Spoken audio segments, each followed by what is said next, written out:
As the Zimbabwe domestic season comes to an end, it does so with a week of the most exciting domestic tourney, the men's domestic T20.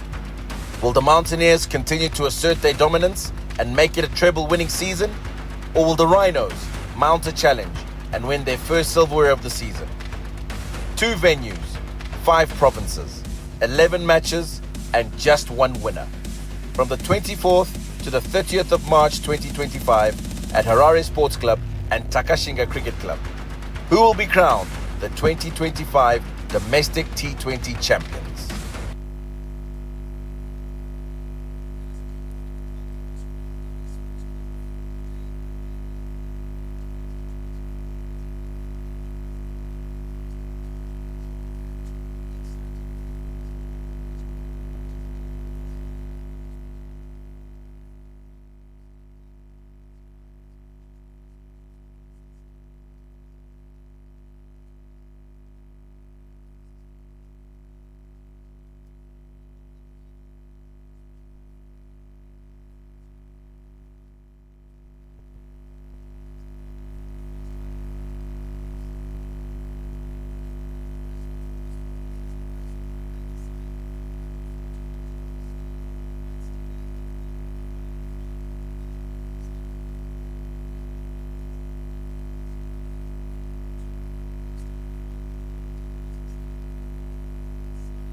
apologize for the interruption in sound.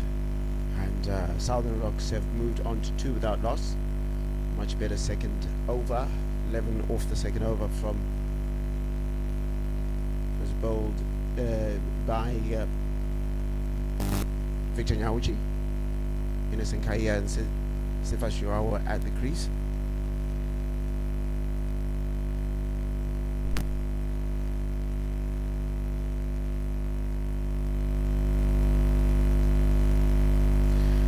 And coming into the attack is Tendai Chatara, and he is deposited into the stands with the first ball. Sifa Jiwawa suffers no fools with deliveries of that nature, and that disappears over the boundary for a 6. And I'm joined this morning by the legend that is Christopher Mpofu, really swagged up. Amapansula style. Good morning. Very good morning, Larry. Good morning to everyone. Oh, Tendai Chatara. He's been banged away for another 4. 2 balls and he's gone for two boundaries. It's not a good start from the big man. I'll tell you what, there was criticism on a different pitch, absolutely. And Sifa Jiwawa was trying to hit it too hard, but Sifa Jiwawa plays like Sifa Jiwawa, so he's not hanging about, and he trusts his power.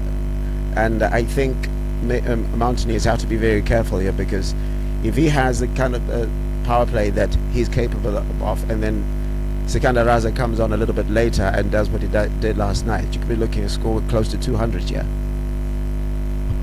Definitely, if the big bully does the big bully things, we are in for a good treat here at Harare Sports Club. He's had a good start, like you said early on. Looks like the wicket is going on nicely from last night. Last night it was a little bit up and down. Today you're looking at it's coming onto the bat, and already tells you that by the result that is happening at the moment from the big bully. Tendai Chatara coming in. Much better delivery into the body, it doesn't give Innocent Kaya, it doesn't give Sifa Jiwawa any space to try and maneuver that. And you can see that there's been, I can't see it on here, but what Tendai Chatara has asked for is protection on the leg side, so that goes into the thinking for Sifa Jiwawa as he decides what to do with the next delivery.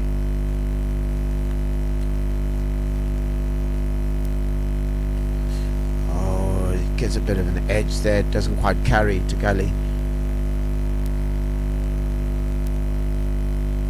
And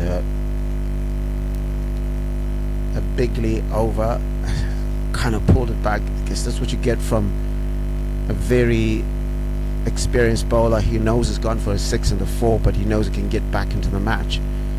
And I guess that's what you get from experience, that it's not going to get you off. But then again, 2 balls still left at the over, so a lot still could happen in this. And a lot has just happened here, and Tendai Chatara has had his revenge, exacted his revenge, and Sifa Jiwawa has departed after a 6 and 4 in the first 2 balls, and Tendai Chatara has grabbed that wicket, and Sifa Jiwawa has to go for 16, and Southern Rocks are 25 without loss.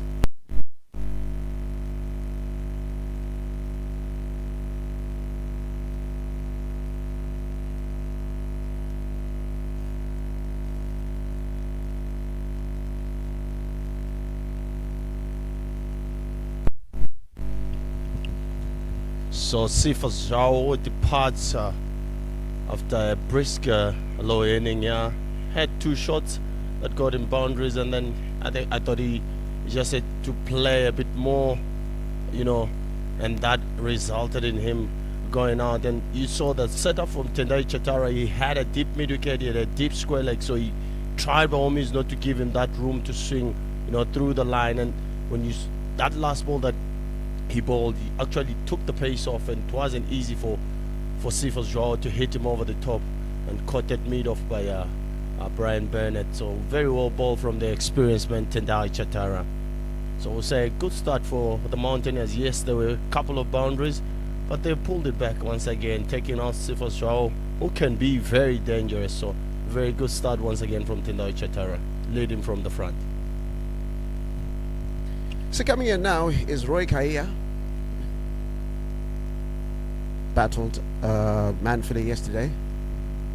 So didn't quite get enough to the as far as getting into the races.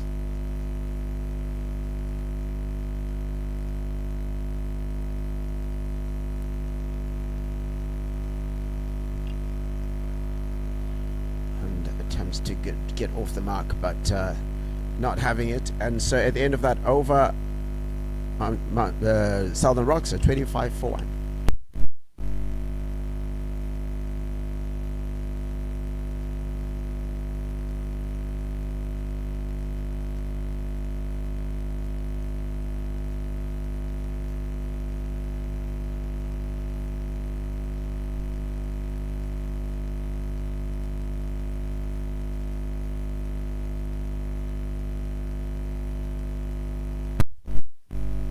So Victor Nyawuchi comes back into the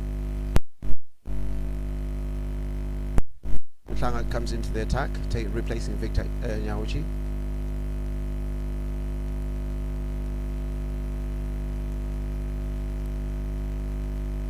Here, nice.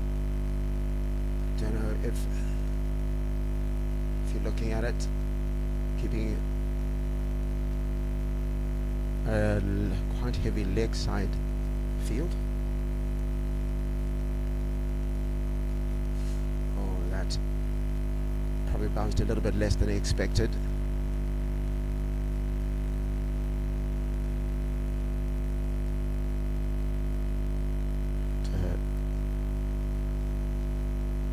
Both sides is looking, and the fact that if one of them loses here, it's going to be absolutely difficult to try and make it to the final on Sunday.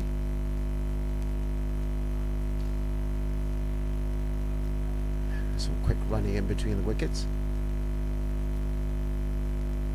And at this point, Chris, is it because it's the power play and it's coming on quite nicely? Is it still time? Are you still talking about rebuilding, or are you saying, look, we just need to get runs here? You know, last night we talked about having a team around 40 for 2 or 45 for 2. So far, it's about 26 for 1 after 3.2 balls. So you're saying, for me, I still think they can, you know, still go after it, and they can get to that magical number 45 to 50 runs, you know, in the power play. So I don't think, and we've seen it, like we talked about this yesterday with Tino Moyo, that, you know, you don't need to have a lot of overs because you don't have time in this game of T20. So I'm sure the message has been relayed back to the changing room. So you have to still go hard. An absolutely beautiful shot there by Roy Kaia. Gets his first boundary and gets himself off the mark. Just play that late, slapped it, and it goes away for 4 beat at third man. And now, when you look at that, that is yesterday scored 20 off 23, and I think he was one of the players who played a lot more cricket shots. And you say that is a cricket shot, a genuine cricket shot, and that normally, I know a lot of people think about T20 as smacking the ball a lot, but you still have to play proper cricket shots. A nice comeback there from Fortune Klanga, but great running in between the wickets to get that single. It's a sort of thing that you refer to as sensible cricket, isn't it? Definitely, Larry. I think you're one of the guys last night. We talked about the running between the wickets. Already, we've only played 3 overs, but you can see the intent from the Southern Rocks. They've run well, the bad ball, they've punished it. So I see the positive, I see the changes from last night. So good intent from the Southern Rocks. That's great. It doesn't quite get onto it. You can see the intent. Slaps it down, but Victor Nyawuchi collects. And fortunately, Klanga has to reload. Just one ball left in the over. 7 runs conceded so far. Fortunately, Klanga hoping to close out this over and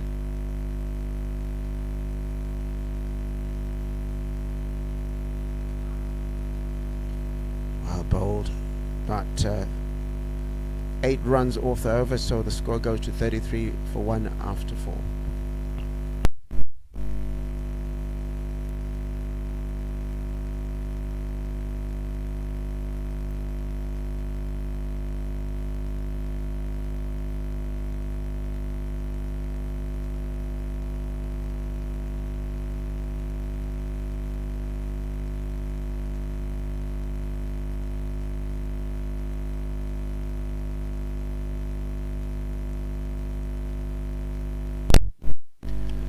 Tendai Chatara carries on from the city end. Man who took the big wicket off Sifa Joao, who looked like he was taking the match away from the Mountaineers before he was caught at long off by Brian Bennett.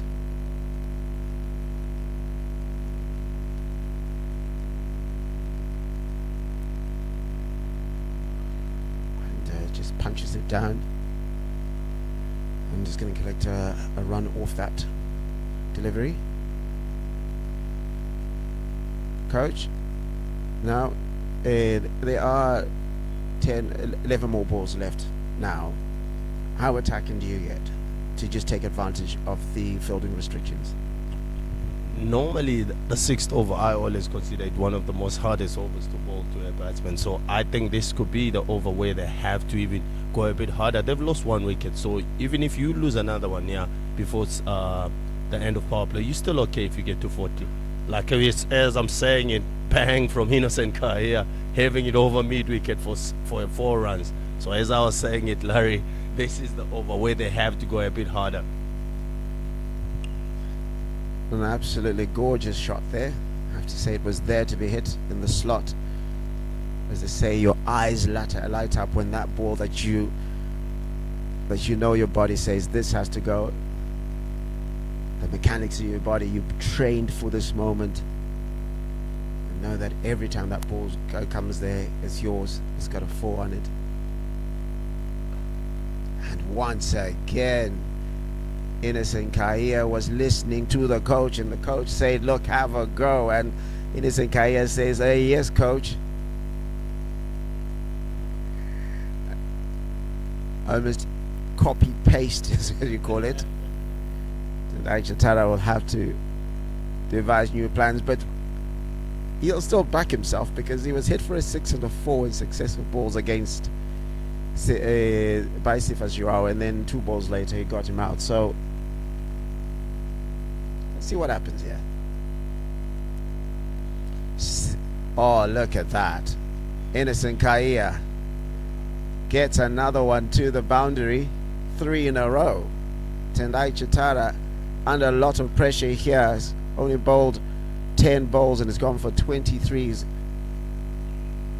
And Innocent Kahia taking a liking to him, and his cousin on the other hand is just watching in absolute delight as Innocent Kahia lends to the cause for the Southern Rocks. 2 more balls in the over.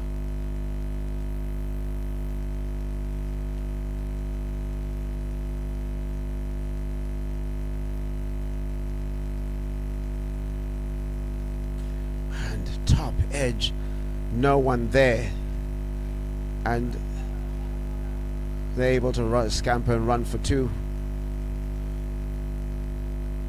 Would you call that a false shot? Definitely, but Innocent Kahia wouldn't mind that. They call it, they say runs are runs. It doesn't matter where they come from. So, but it is, he bowled according to the field. He's got a deep square, he's got a deep mid wicket, so he's bowled that short ball, forcing that false shot from Innocent Kahia. But knowing these guys will say, I meant that. Just didn't get to the boundaries. I meant that one.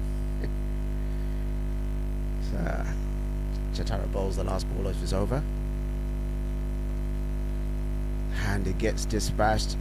The ball is going to take some catching, and it doesn't get caught, and it makes its way to the boundary. A big, massive over from Tendai Chatara. Concedes 19 in that, and the 50 comes up for the Southern Rocks. After 5 overs, they're 52 for 1.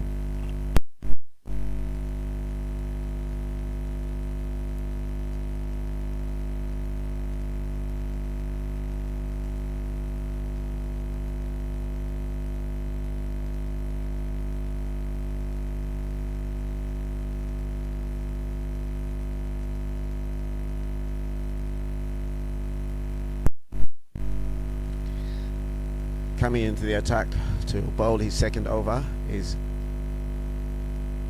Victor Nyauchi. Went for 11 in the first one, so it's been a difficult morning for the bowlers, I'll tell you that. The only bowler not to go for much was Brian Bennett, conceded 2 off the first over.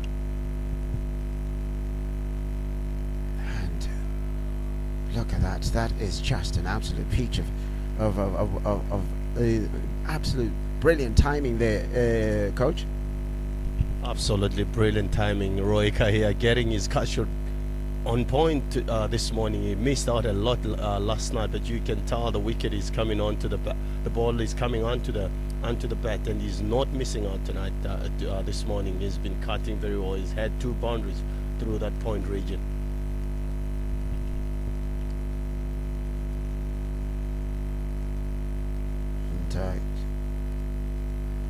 Gets another run. Innocent Kaya, the one who's seeing like a beach ball, so probably the thinking from Roy Kaya is to say, let me let you have a go. You're looking like you understand the assignment, and as far as accelerating the runs.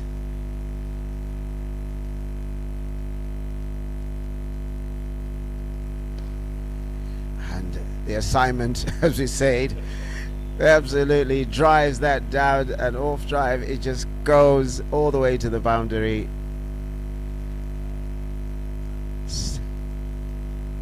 And there's got to be some thinking around it. The brains trust, I haven't seen the brains trust coming together to have a think about what to do here, because the projected score now is 222. I was being conservative, and I was saying if we get 160, 170 this morning, you might have a chance. But again, absolutely brilliant piece of batting, but there is cover on that side.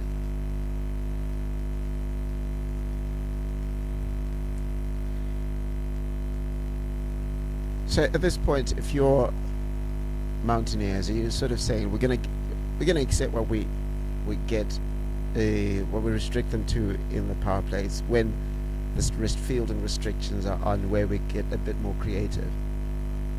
The problem for them right now is that they've got Southern Rocks. They've got a lot of wickets in hand. Oh, good comeback. Another good running.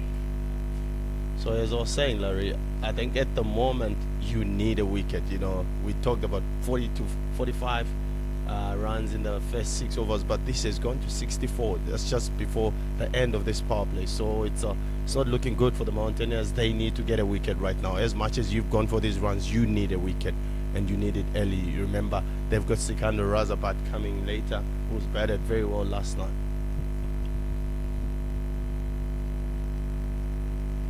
Once again, Roy Kaia finds the boundary, just pulls it, no one there, deep back with square leg, and that finds its way to the boundary. At the end of the power play, it's 68 for 1.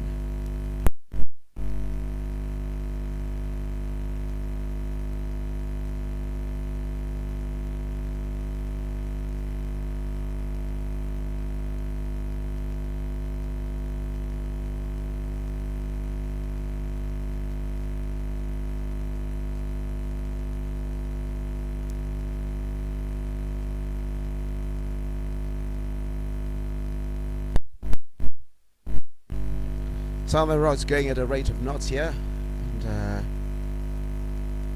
score is currently 68 for 1. Suffered a massive reversal against the juggernaut that is Eagles last night. So Brian Bennett comes back into the attack.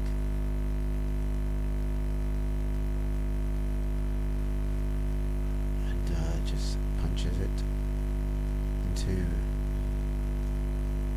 the mid-wicket area. So just one run off that particular delivery.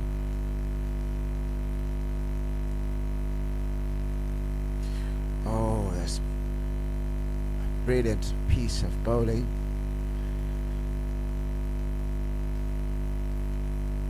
Roy Kaya was looking at really smashing that, almost lost his balance.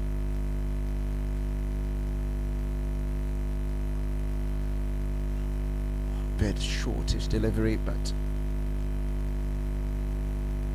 again finds his way to sort of deep back square leg type of area. Just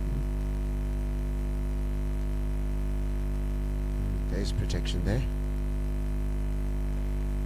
and heaves it, and deep cover collects.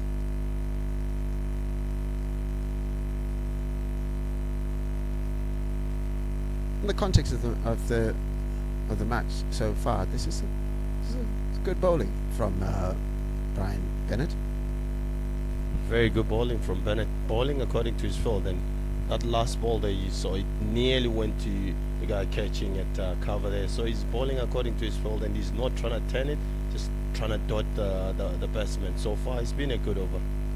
The same way he started in the first over. I know he went for 2, but you know, he's hitting his lines very well.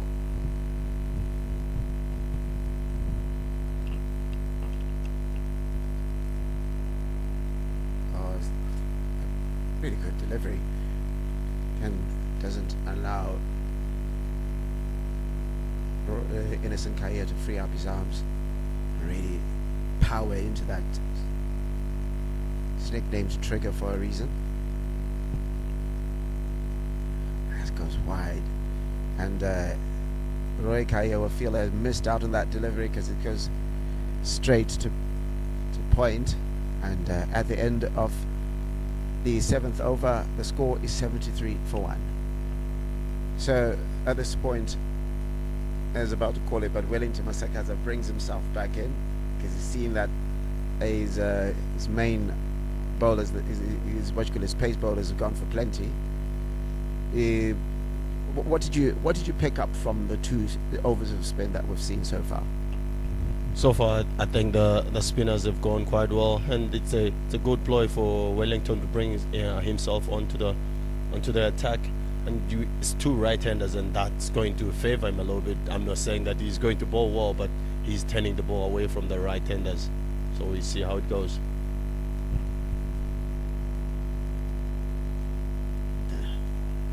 Good cover there. There might have been. You see, there was a call for 2, but no one to throw your wickets away. Yes, you've got a lot of wickets in the shed, but as we saw last night, if you're the set batters, you want to stay in there because you can do a lot more damage. Into the ground, and dot ball. Dot ball has been like hen's teeth so far.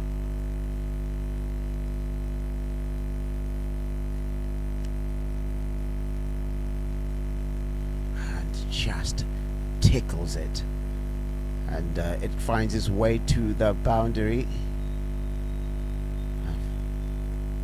Just tickles it fine. So if you're Wellington Masakaza, do you worry so much about that shot, or you sort of like saying, I've got him thinking a little bit, has to be inventive?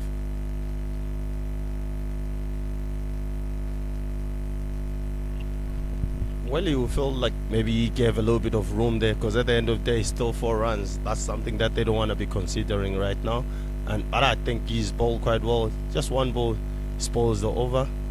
Still, I don't think he's gone that big, so I feel like the spinners have done quite well. When he won't be too harsh on himself, still a good shot from Roy Kaya. Oh, and that is straying down leg from Wellington Masakaza, the captain. Suddenly a good over is now considered 2 boundaries in 3 balls. It's looking as if he is bowling with a lot of control, and he's conceded 10 runs in this over with 1 more ball to go.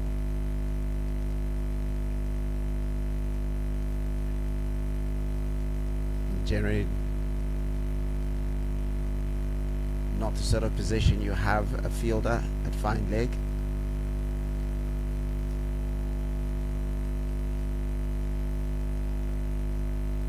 And then comes back well with the final ball of the over, but 10 runs conceded off that over, and after 8 overs it's 83 for 1.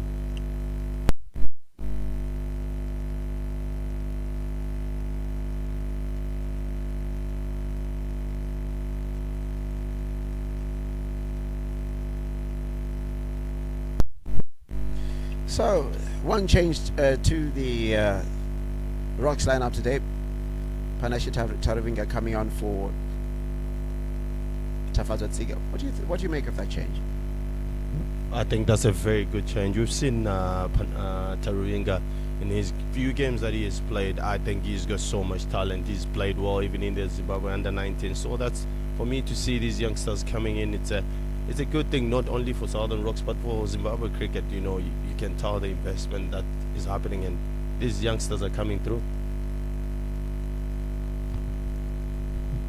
Brian Bennett comes back. He's conceded 7 runs off his 2 overs. He's probably the only batter that either side has struggled to either batter has struggled to reckon with. Oh, there you go. Brian Bennett breaks the partnership. A partnership was on 58 off 32.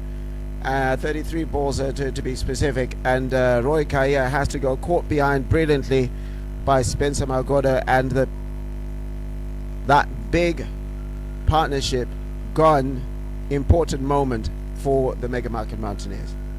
Definitely. Big partnership broken right now. Very good bowling from Brian Bennett. He's been persisting on that line on fourth stump. He's tried by all means not to give, Roy Kaya that space to just get under the ball. So I thought he is bowled quite very well, and that will bring the big man Sikandar Raza back. So that's going to be another problem, I should say, because this man has been batting very well for the Southern Rocks, and he did that last night. He did show people that why he's played in those big leagues. Yes, the star boy, the Zimbabwe international captain Sikandar Raza, makes his way to the crease. If you're a young man like Brian Bennett, and I know they've played together at international, how much stock do you put on getting a big wicket like Sikandar Raza? I'm sure Brian Bennett has got a cool head, so you will definitely be looking to take out Sikandar Raza. Just keep it on that same length. Don't try to do different things.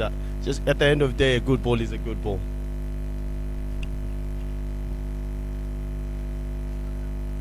Raza much more confident with balls coming in at that 4th, 5th stump. Of course, I wouldn't be too worried about Brian Bennett. He's got a fifer at Test cricket, so very capable young man. Oh, that is absolutely brilliant from Brian Bennett. Takes his 2nd wicket in the over, and suddenly Southern Rocks, what are you doing? You're 84, you're 83 for 1, you're suddenly 84 for 3. And it was that man who was seeing them like a beach ball. Innocent Kaya tries to smack Brian Bennett out of the park, but he's bowled, gone 41 off 23 balls. Right now, it's another way of rebuilding restarting from the Southern Rocks, and that's going to take about, you're talking about 2 to 3 overs to rebuild once again. I think there was no need for Innocent Kaya to play that shot. You've had a wicket going down. You need to start with your new partner. So it's gone. It's 84 for 3. That's the Southern Rocks. Very well ball from Brian Bennett. Coming in now is Jonathan Campbell.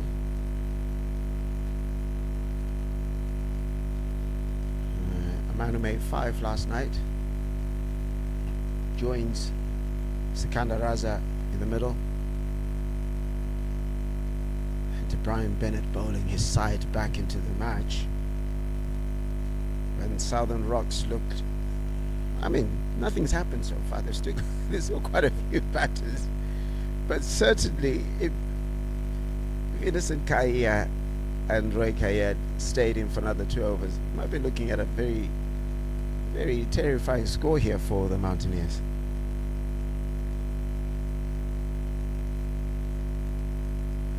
And that one strays down leg and this goes for wide and finds its way to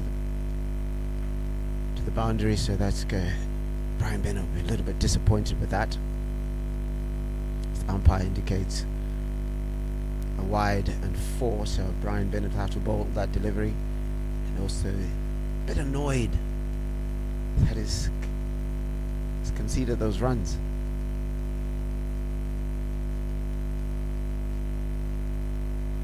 Jonathan Campbell very good at finding gaps.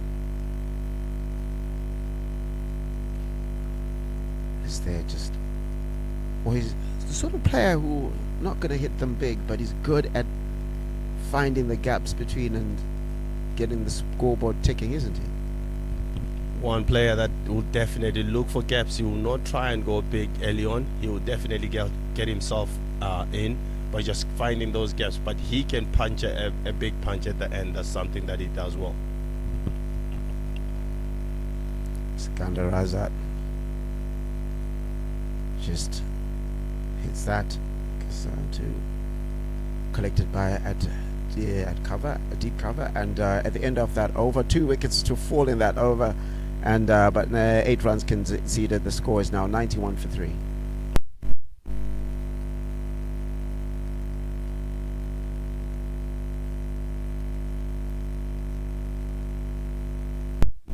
It is the 2024-25 Zimbabwe Domestic T20 tournament happening here at Harare Sports Club. And download the app. Is absolutely free. You can keep up to date, not just with these matches, any cricket that is happening across the country, whether it's schoolboy cricket, club cricket, and any other form of recreational cricket. Wellington Masakaza comes back, and Sikandar Raza always has appetite for a second run, but even he, with his Cristiano Ronaldo-esque fitness, is not going to try that one.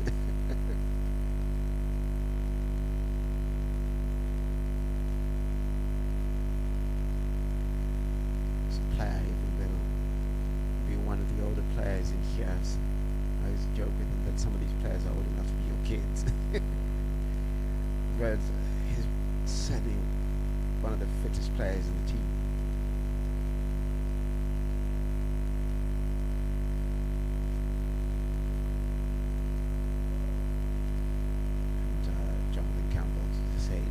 Tries to keep the scoreboard ticking.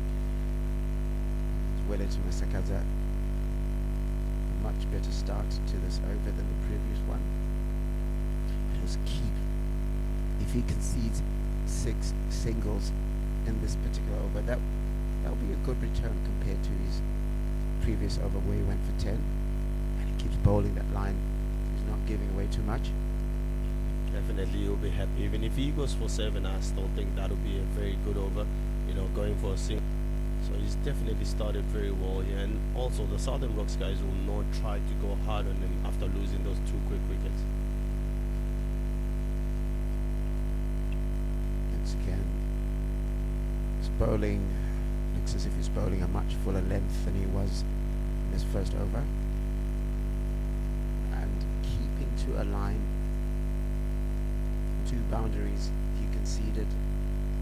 Just gave a little bit of width, straying outside that line that he had been keeping earlier. Again.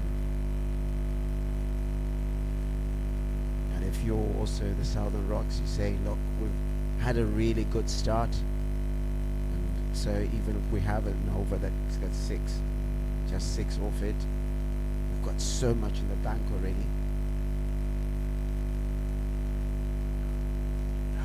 Johnny Campbell tries to hit that, doesn't quite come onto the bat as much as he wanted, or didn't. I don't know if I'm not sure he didn't quite come onto the bat. I think he just didn't hit it properly. And at the end of that over, it's 97 for 3, and we're going to have a strategic timeout.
It's the end. It is the end of the strategic timeout, and coach.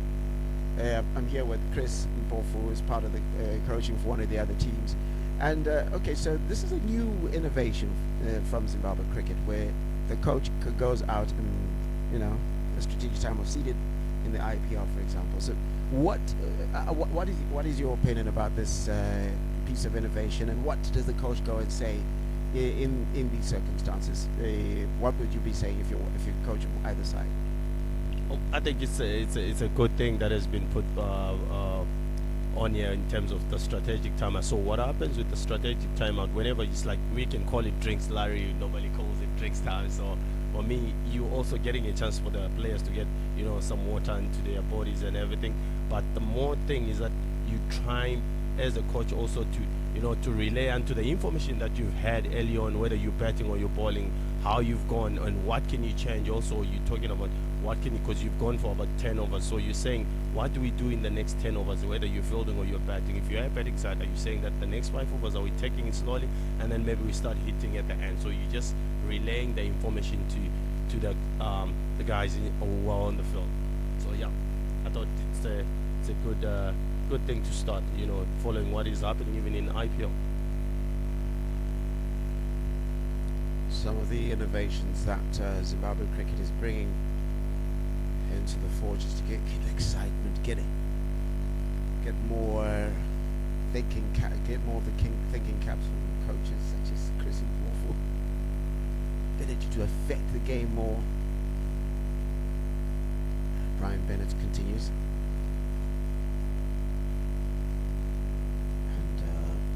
Campbell quickly, just not accumulating runs. Both of these players are going as a run on the ball.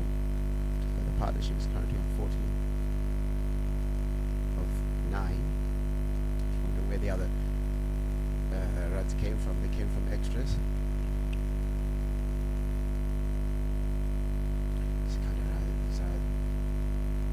felt there was just enough width there to do something with it, but not much to come from it.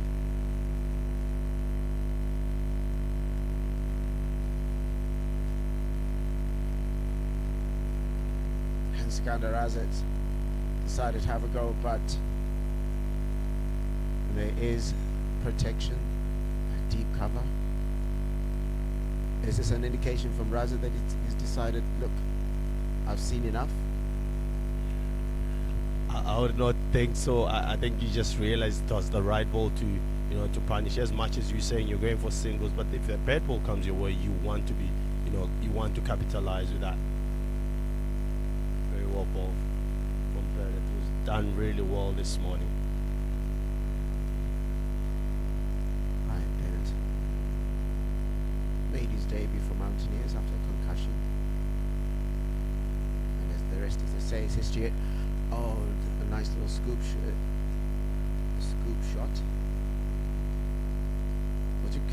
I know they call it the Dill scoop, but it's the Morelia shot.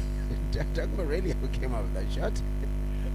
I definitely agree with you on that one, Larry. A lot of people ended up saying Dill scoop, but we had seen that Morelia playing that against Australia in the VB series. So it's really shocking that they ended up calling that. Yeah, I don't know. To call it the mouse group. Yeah.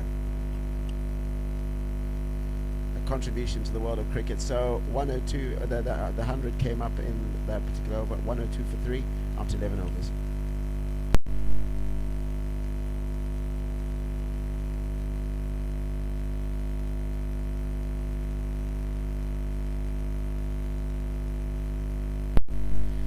So, a brilliant spell of bowling from Brian Bennett. He's 4 overs.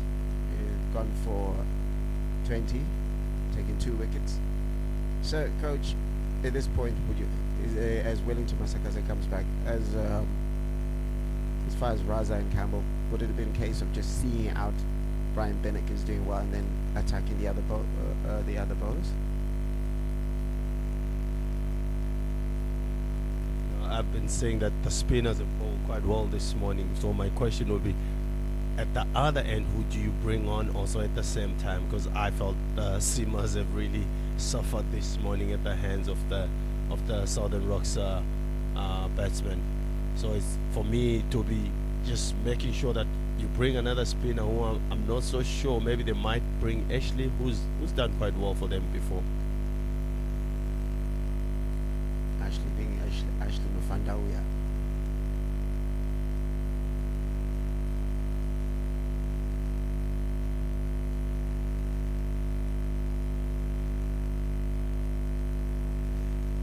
After a massive and absolutely monster for power play. To say that, Jonathan Campbell dispatches that with absolute disdain over towards the embankment area and picks up his first maximum. I was about to say that they pulled it back quite well and no, absolutely bludgeoned that.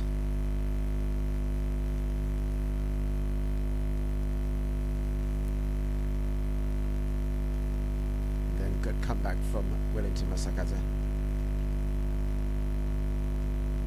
he's going at 9.6 and over at the moment. 9. Seems Brian Bennett's the only one. He's going at 5. Everybody else is getting close to 10 or over 10.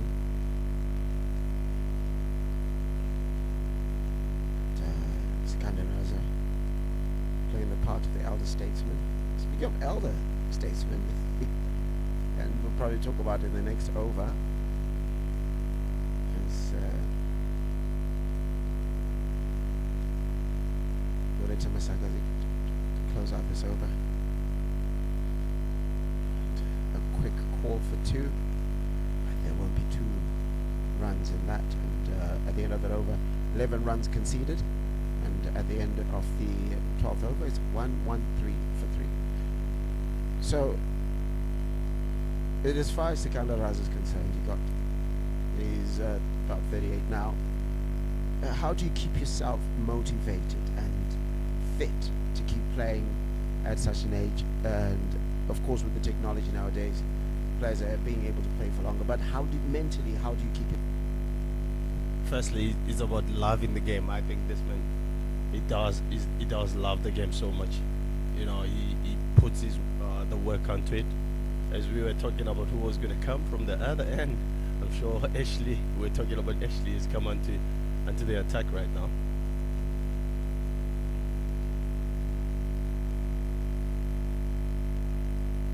It's really good fielding there. That could have gone alright. As Ashley Mufandawia,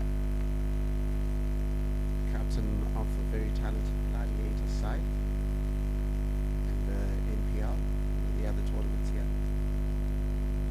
in Zimbabwe.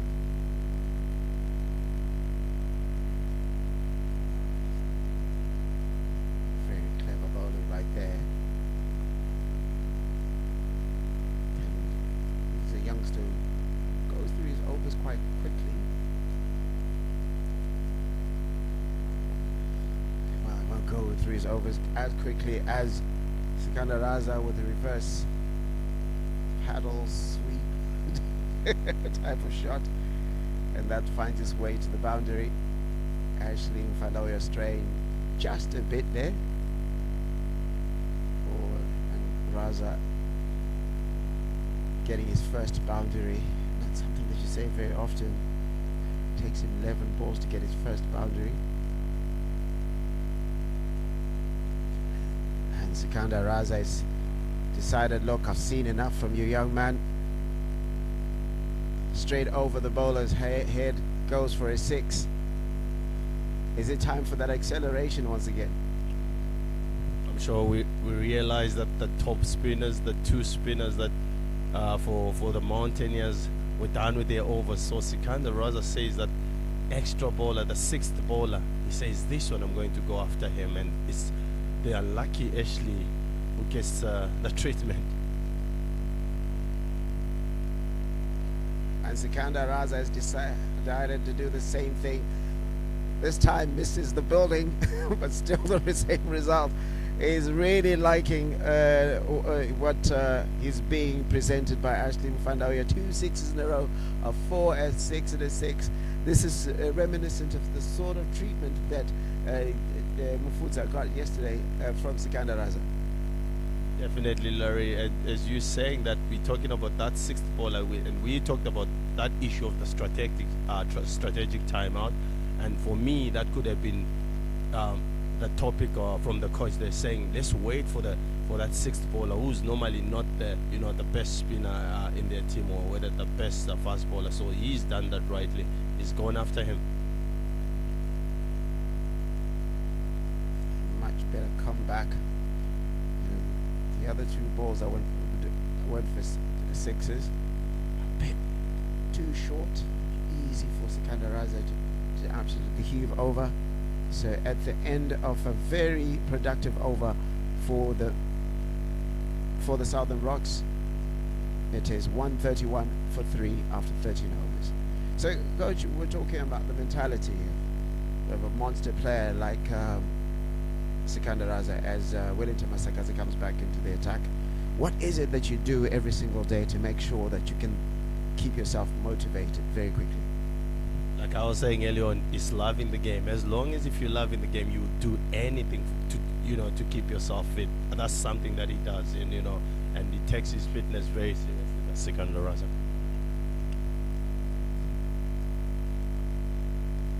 Wellington Masakazi himself has gone for plenty. A lot less than Ashley Mufandawia, but he's gone for 28 in his up to 3.1 overs so far.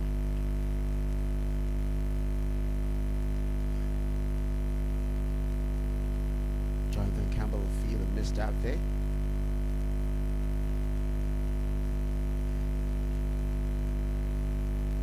Again, it looks as if he's trying to access sort of vacant mid-wicket area.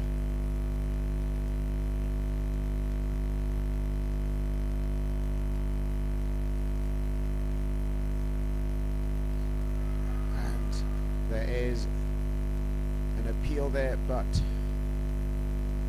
the umpire, Fostam Tizra, not interested.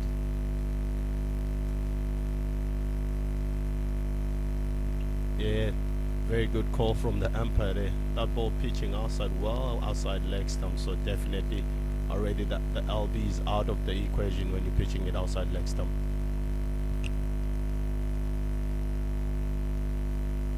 So, good comeback from Zimbabwe's final over Wellington Masakaza. If he avoids a boundary in this particular over, you called it a successful one. Skandaraza, knowing how much he's gotten in the bank in the last over, probably decides the better option is to see this one out.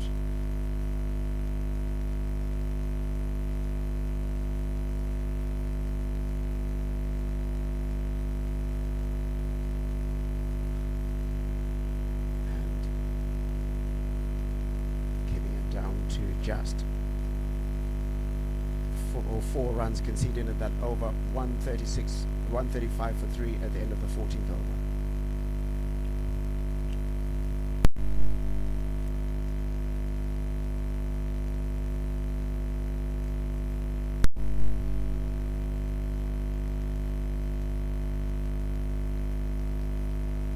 So the Ashley Mufanda-Weir experiment seems to have been discarded now.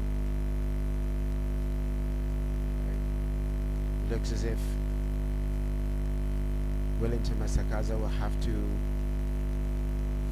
rely on his big guns to try and navigate the last 6 overs. If you're looking at the last 6 overs, either side, Rocks, how many runs are you trying to get in the last six overs? And if you're Mountaineers, what are you happy to keep them down to?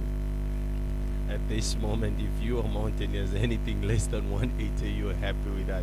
But with the way these two have gone, they've actually run well. They've hit the boundaries at the right time. So if they get anything more than 180, Southern Rocks, I think it's a very good score to defend. I think they've done quite well so far.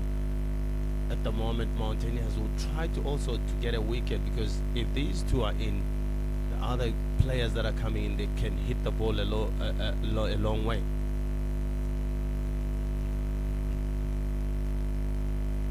Fortune Clanner back into the attack, just went for just 8.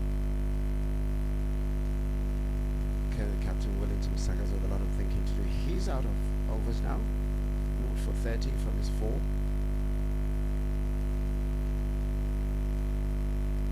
Context of the match, you say, okay, I did all right, 7.5.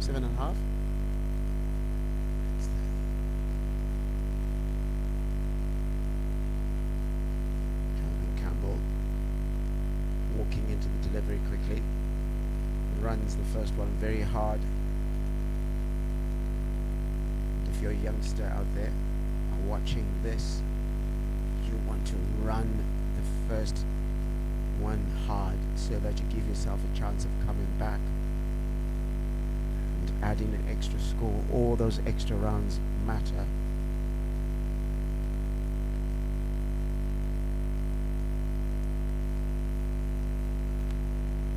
This brilliant ball from Fortune Klanga. I feel Jonathan Campbell perhaps took his eyes off the ball there, because might have been a chance to dispatch it onto the leg side. Definitely you'll feel like he missed out there. He's normally a good puller of a cricket ball, so you'll feel like he has missed out. But nonetheless, they scamper for a single, something that we're talking about, that whenever, even if you don't hit the boundary, make sure that you always trying to get that single or 2 runs. You're just talking about how good they were running, to come back for the second one there. So it's good to see how, even if they are not getting those boundaries, they're still running very hard.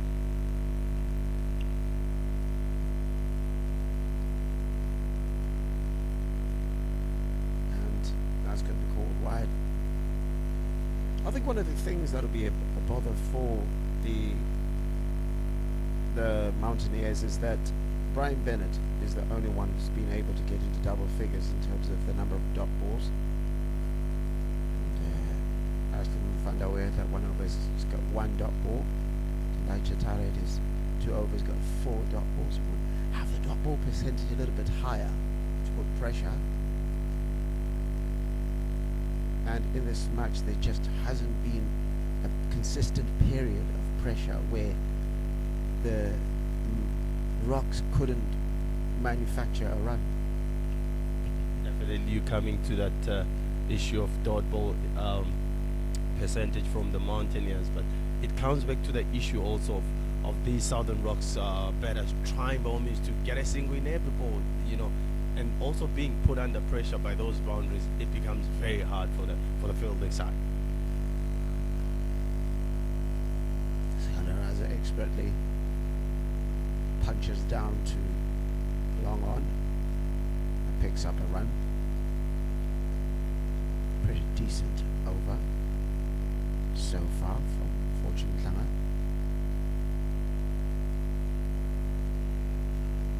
Conceded 5 runs. So bowls his final ball.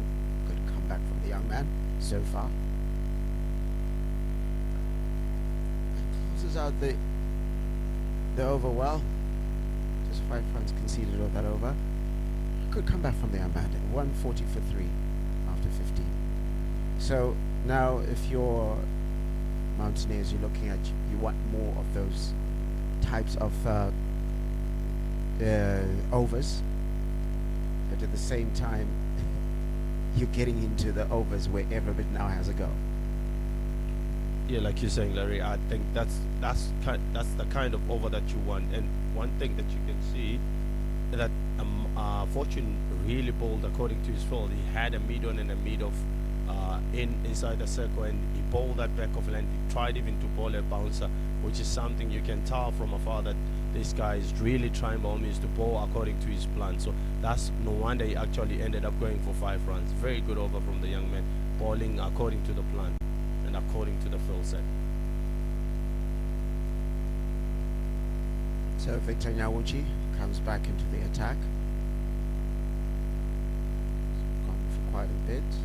Considered 27 from his 2 overs so far.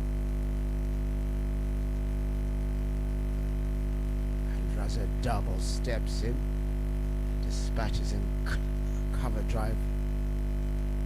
And, really conceded a 4.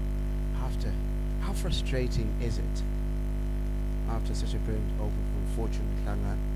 Next ball, the next over, one of your senior bowlers. I mean, Victor Nyauchi had an absolutely brilliant first match, took 3 for 24, but must be frustrating. Very frustrating, but when you're looking at it at the same time, also the Southern Rocks are saying we haven't had the over that we would have wanted from Klanga, and then we say we have to target someone. And when you're talking about pace, also Victor has got less pace than Fortune Klanga, so they have to target him. I think this will be the over. Very good comeback there from Victor Nyawuchi. Man was very passionate when he plays. Wears his heart on his sleeves.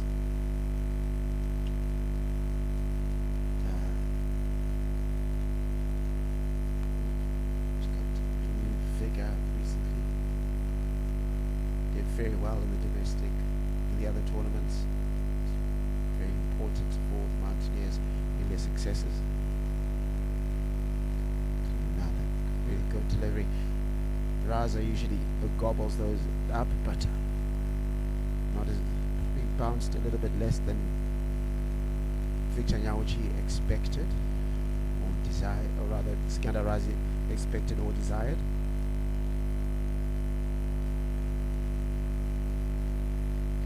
Julian Campbell currently on 21 of 20. On the other end, Skandarazi getting a strike rate of 150. In no small measure that Ashton Fandawiya over that went for 19. Very good delivery there from Victor Nyauchi to come back quite nicely into this over. Yeah, it's a very good ball there from Victor Nyauchi, and coming back onto the other over that Ashley ball you talked about, it didn't go as well as they wanted, but it's a very good comeback also from Victor Nyauchi right now. Went for a boundary the first ball, and once again pitched that edge. Very good comeback, Larry. Really good deliveries there from Victor Nyauchi, and if he closes this over without conceding a run or even conceding one, we call it a successful over, even factoring in the fact that he conceded a boundary off the first ball. Still a very significant score so far. Another brilliant delivery, slow ball, and Victor Nyauchi holding his head. We thought there was a lot more happening, but not so much. Beats everything. So at the end of the 16th over, the last two overs have been absolutely brilliant. 5 runs conceded here, 145 for 3.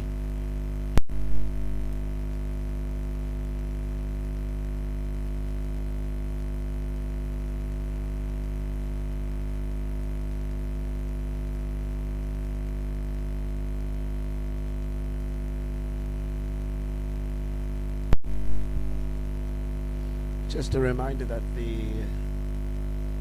second match today is going to see the two sides that are unbeaten in this particular tournament so far. That is Rhinos versus Eagles. That's in the afternoon at 13:45, and in the evening we've got Durham women against Zimbabwe women's 11. That's the evening match we have today. Blockbuster day of cricket. Fortune Mutlanga continues. And Sikandar Raza says, you know what, I've seen a lot of those balls, yeah man, and he absolutely smashes it over cover for a 4. Fortune Klanga, very good over previously, but he's had a somewhat difficult start. Sikandar Raza summoning his powers physically and mentally.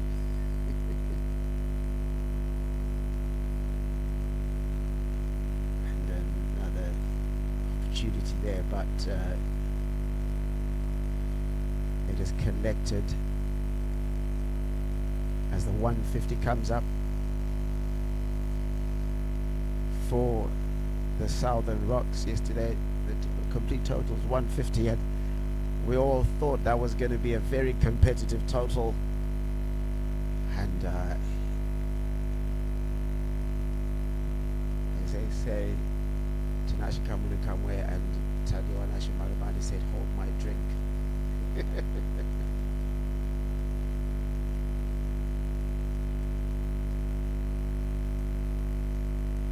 What sort of drink it is, we're not sure, but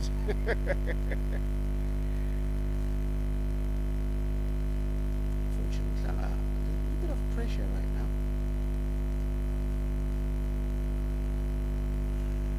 A nice bouncer.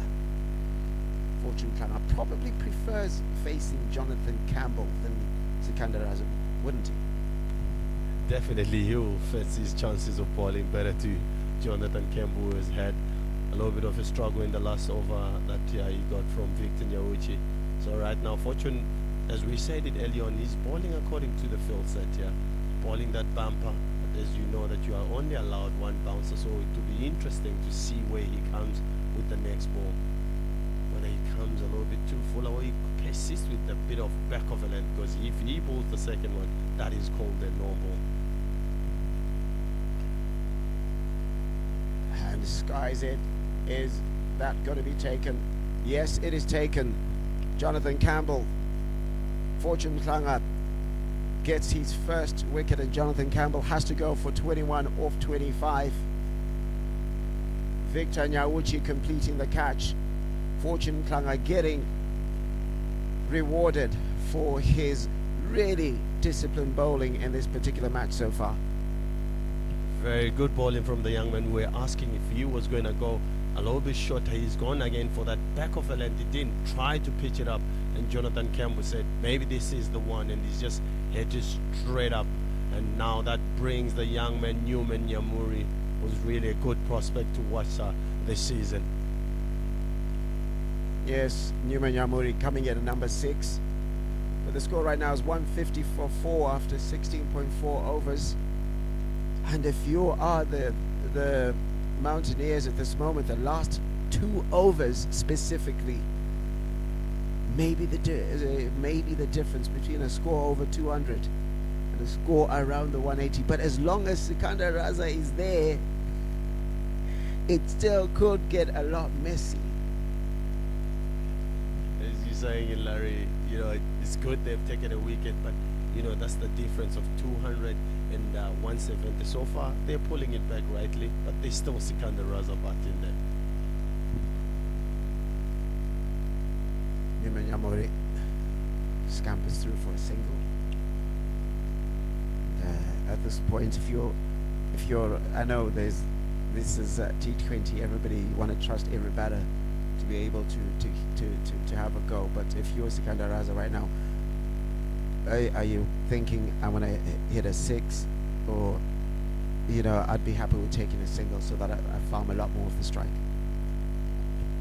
I'm sure these guys that he's batting with, yes, he trusts them, but as the team, they trust Sikandar to find the fence a bit more than any of these guys. So he will definitely try by all means to take the strike as much as he can. So if it is maybe one of the last few balls, he has to rotate the strike and go to the other hand.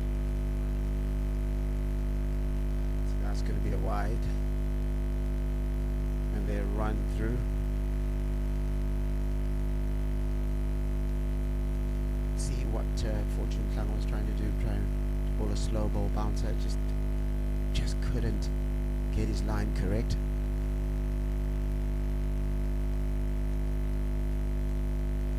Just the last ball over Newman Nyamuri. And he's bowled him. Fortune Nhlanga, look at you, young man. Gets his second wicket of the over. What a great comeback from the young man, conceding just 7 runs in this particular over, taking 2 wickets, getting rid of Jonathan Campbell and bowling Newman Nyamuri, and suddenly Southern Rocks a 153 for 5 after 17. As you were saying, the difference between 200 and 160, as you're looking at it, yes, you've got 3 overs to go. Yes, Sikandar is still in there. But when you're looking at it right now, it looked like at one stage it was going to be 190 to 200. But we still can't count it out because Sikandar is in there. But very well bowled by Fortune Mhlanga, who's done brilliant. He's hit the deck hard, he's running, he's bowled bouncers, and that's very good to see. And that would bring William Mashinga to the crease. William Mashinga comes in. He's a very capable bowler, batter himself. A player perhaps that many will say hasn't quite got into his potential, being a genuine all-rounder. Coming in for his 21st T20 match.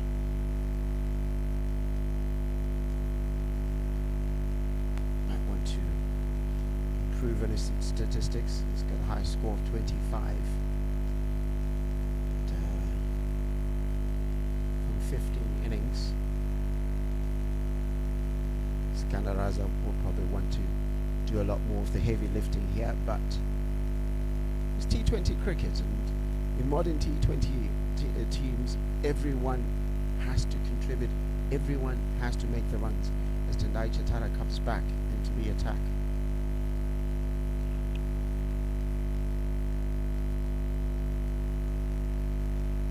Chatara bowls, I guess dispatched, has gone for a 4. Sikandar Raza didn't quite catch it, but the outfield looks like it's lightning quick. Once it gets past the inner ring, it finds the boundary very fast. It didn't even get close to the middle of the bat, but I tell you, Larry, those bats are quite big. The edges are very thick, so Sikandar doesn't get it right, but he still finds the boundary. So you can imagine if he gets it into that middle, to definitely will be in trouble on the commentary box this side. Almost got into quite a bit of trouble. There was a big six from Ryan Bell yesterday.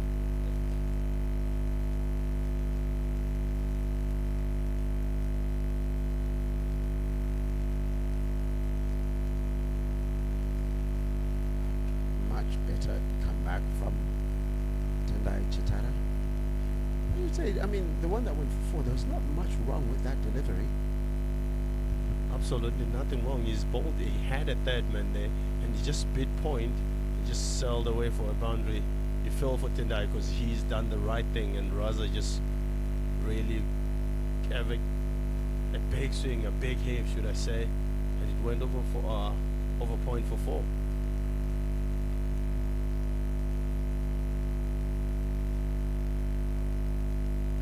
Another really good delivery from Tendai Chitara. Doesn't allow William Mashinge to get anything under that, so he can only punch it to mid-on. Raza will be the key to whether they get to 180 or not. Earlier on we're looking at could it be 200, but the Mountaineers have come back quite well. Might have been that strategic timeout.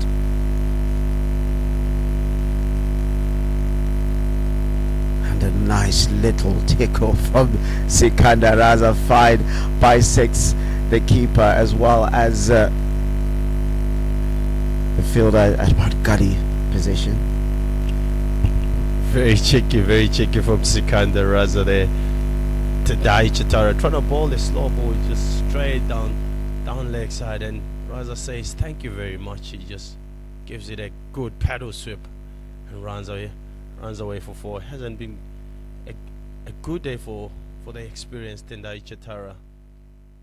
Raza has batted well so far. Raza is what Raza does. Raza is one hit away from getting to his half century, and gets to his half century. He does. Sikandar Raza, he's the man who will be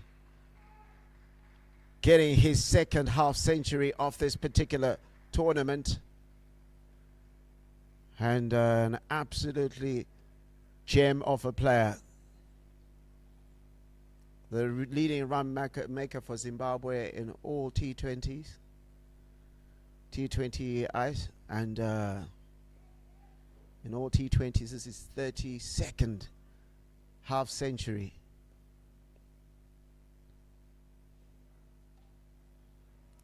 Once again, Sikandar Raza showing his class, and that one makes its way to the boundary. A big over from Sikandar Raza and his Southern Rocks players, and that goes up, finds its way to the boundary. I beg your pardon, and suddenly Southern Rocks are 171 for 5 with 2 overs to go.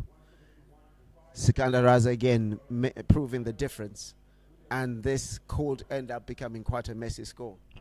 You called it, Larry. As long as if Sikandar Raza is in there, the Southern Rocks still have a chance of a big score. He is the difference right now, and as we see the change of bowling again, Victor Nyauchi coming from the city and bowling to Mashinge.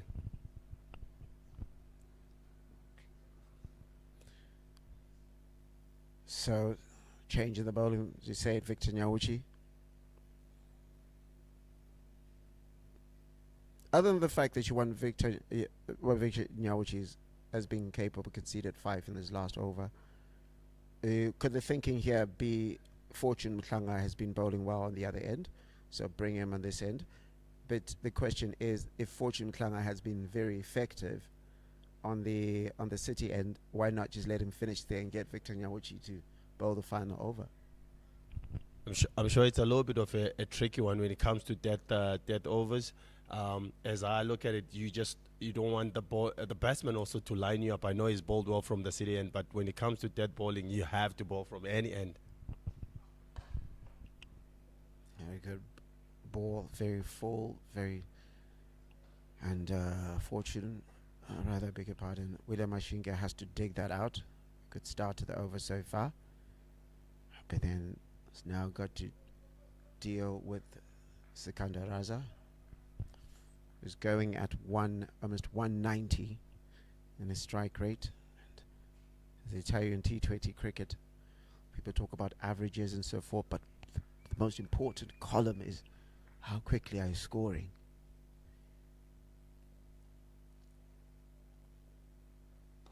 Sikandar Raza, he's set up, it's high, and he's gone.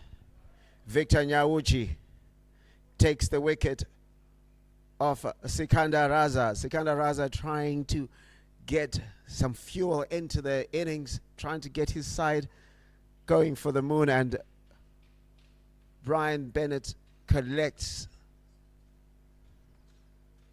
with ease.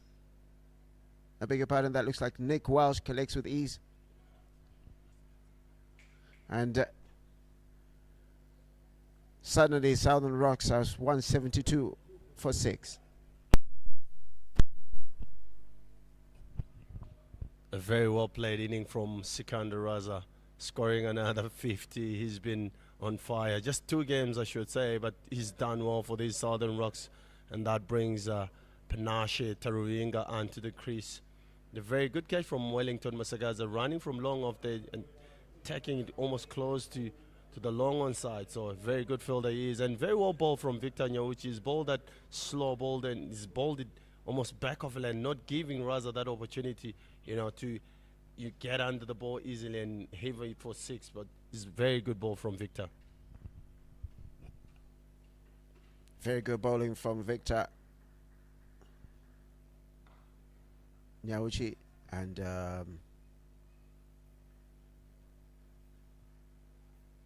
once again a slower delivery, and Panache Taruvingat just pulls that to deep mid wicket.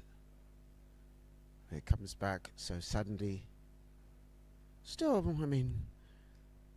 should back themselves to get 180 over 180, which would be a very good score here.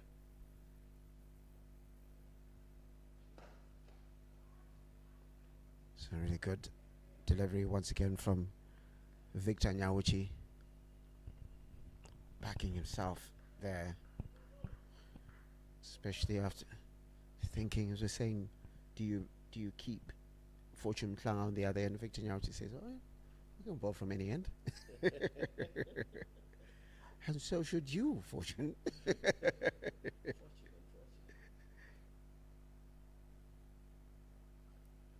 And there's a call there, but it looks like it was missing.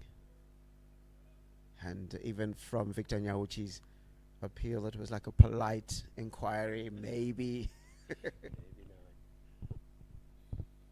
I suppose the last ball of this over, 175 for 6. At the end of the power play, the score was flying at 64. It was looking like over 200 was on the cards. And a fortunate one. A bottom edge finds its way to the boundary, and you can see Victor Nyauchi holding his head.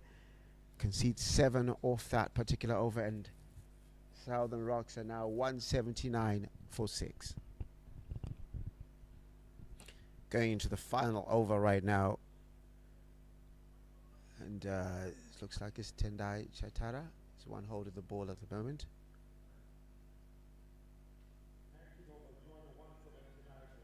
So Tendai Chatara has gone for quite a bit. He's currently 1 for 47 from his 3 overs. Could it be because the danger man is out that you think your experienced bowler, in spite of the fact that he's been hit for quite a bit, could do the business here?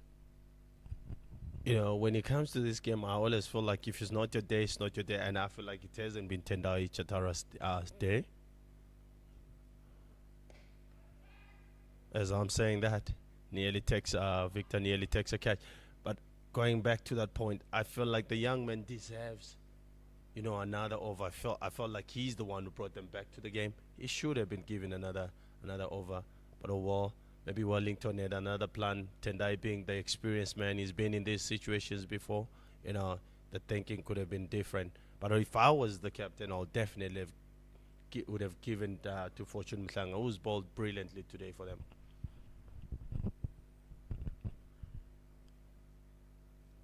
Really good delivery there.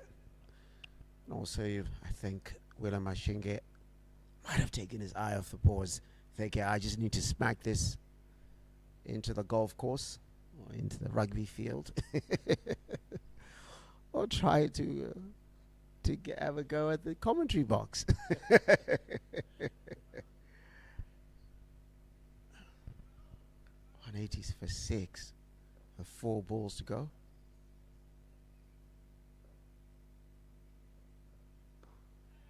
And hits that into the ground, and they quickly run back for 2, and they're safe. Probably a delivery that if he had stood his ground, that might have been given a wide. But then you could say Tendai Chitara probably followed him, because it looks as if Willem Mashinge committed very early, showed him what he was about to do. And you haven't bowled a lot of these final overs. It's a game of cat and mouse, isn't it? Definitely it is. Definitely it is. You want to be always ahead of what the batsman is thinking. As you can see, Tendai has bowled quite well, bowled a lot of slow balls. Getting very well bowled, as high and it's out. Very well bowled from Tendai Chitara. He hasn't even bowled one delivery that has got pace on it. He's taken the pace off every delivery. So very well bowled. Good call from the captain to bring the big man back onto the attack. And that... Yes, that is a brilliant call from the captain, from Wellington Masaka.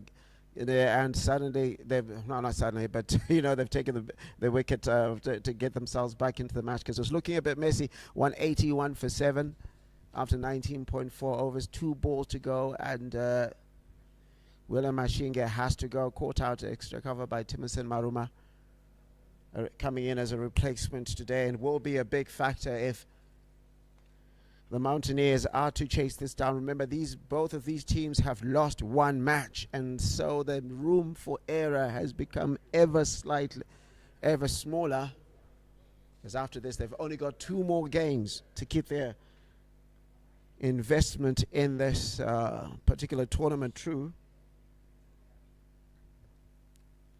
As Blessing Zarabani comes to the crease, and Tendai Chitara takes pace off the ball, and loads of experience from Tendai Chitara. Very important factor in Mountaineers winning the other 2 domestic cups. Suppose the last ball off the match. And is bowled him and is out. Tendai Chitara takes the wicket of Blessing Mzarabani with the final ball,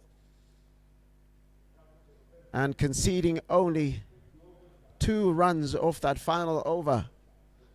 And the Southern Rocks are bowled out for 181. Not bowled out, but they end their innings in 181 for 8 from their 20 overs, and a very good comeback, a score that was looking at probably over 200 after an impressive start from Innocent Kaia and Sifas Joao at the top. Innocent Kaia scoring 41 and Sifas Joao 16. Although their partnership was interrupted, Joao was going for 16, and but there was that partnership between Innocent Kaia and Roy Kaia that got them 54 runs. And the top scorer right there was Sikandar Raza with 55. Important contributions to Roy Kaia with 22 and Jonathan Campbell with 21. But then the lower order could not contribute much to the batting card. On the bowling front, No, on the bowling front, Brian Bennett absolutely brilliant with 2 for 20. Considering the circumstances of this game today, he started very well, and you had Victor going for quite a lot, going for 39 in his 4 overs. Tendai Chatara, a great comeback from the big man, taking those 2 wickets in the last over, and only considering that he went for 2 runs. And Fortune Mhlang, I thought he was quite brilliant, the young man. He got them back to the game. Wellington Masagaza, I thought he bowled quite alright in pitches, going for 30. And Ashley wasn't that lucky this morning. He went for 18 in his only 1 over that he bowled. Okay, so we're going to take a quick break. When we come back, we see the Mountaineers reply. Who is going to win this competition? It's going to be tense out there. Blessing Zarabani will say have a say, but so will Brian Bennett. So will Vic,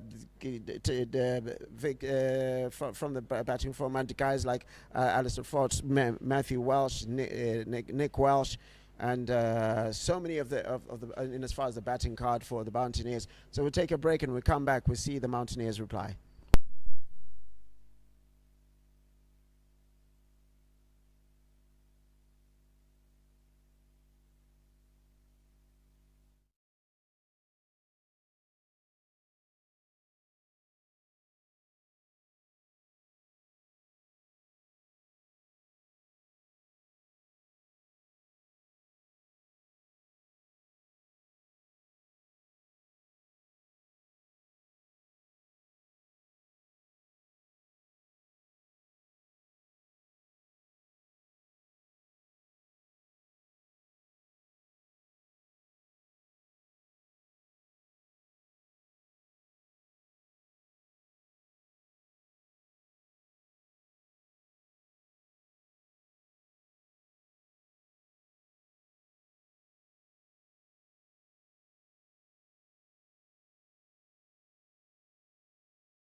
It's going to be 182 if they want to keep themselves as one of the interested parties in as far as this tournament is concerned. I'm here with Christopher Mpofu. Chris Mpofu, what's your assessment? What do you think the strategy is going to be from both sides, and the chances for either side?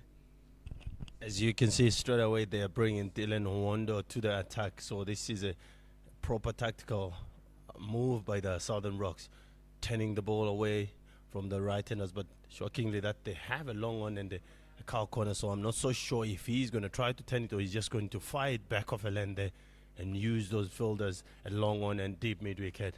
And you see there's a low shot. Oh, he's moving him again to cover. So he's just going to leave that gap open, but try by all means to fire that ball. So it's going to be interesting on how they start. We don't know whether the big man Blessing Muzaraban will come from this end. Here goes. So we're ready to go. Brian Bennett and Matthew Walsh opening the innings. Brian Bennett to face first. Not the ideal start for Dylan Hondo. And there's going to be leg byes indicated by the umpire. Umpire standing on the city end is Christopher Mpofu. Christopher, I'm sitting next to Christopher Mpofu. Should be an umpire yourself. You've got the height.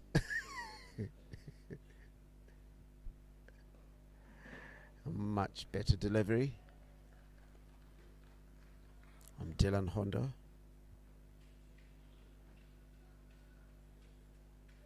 Sort of the same ploy that was employed by the Mountaineers on the bowled.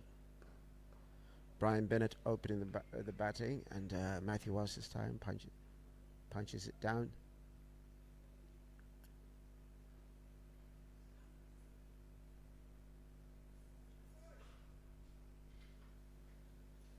That's 2 runs conceded off the first 3 balls.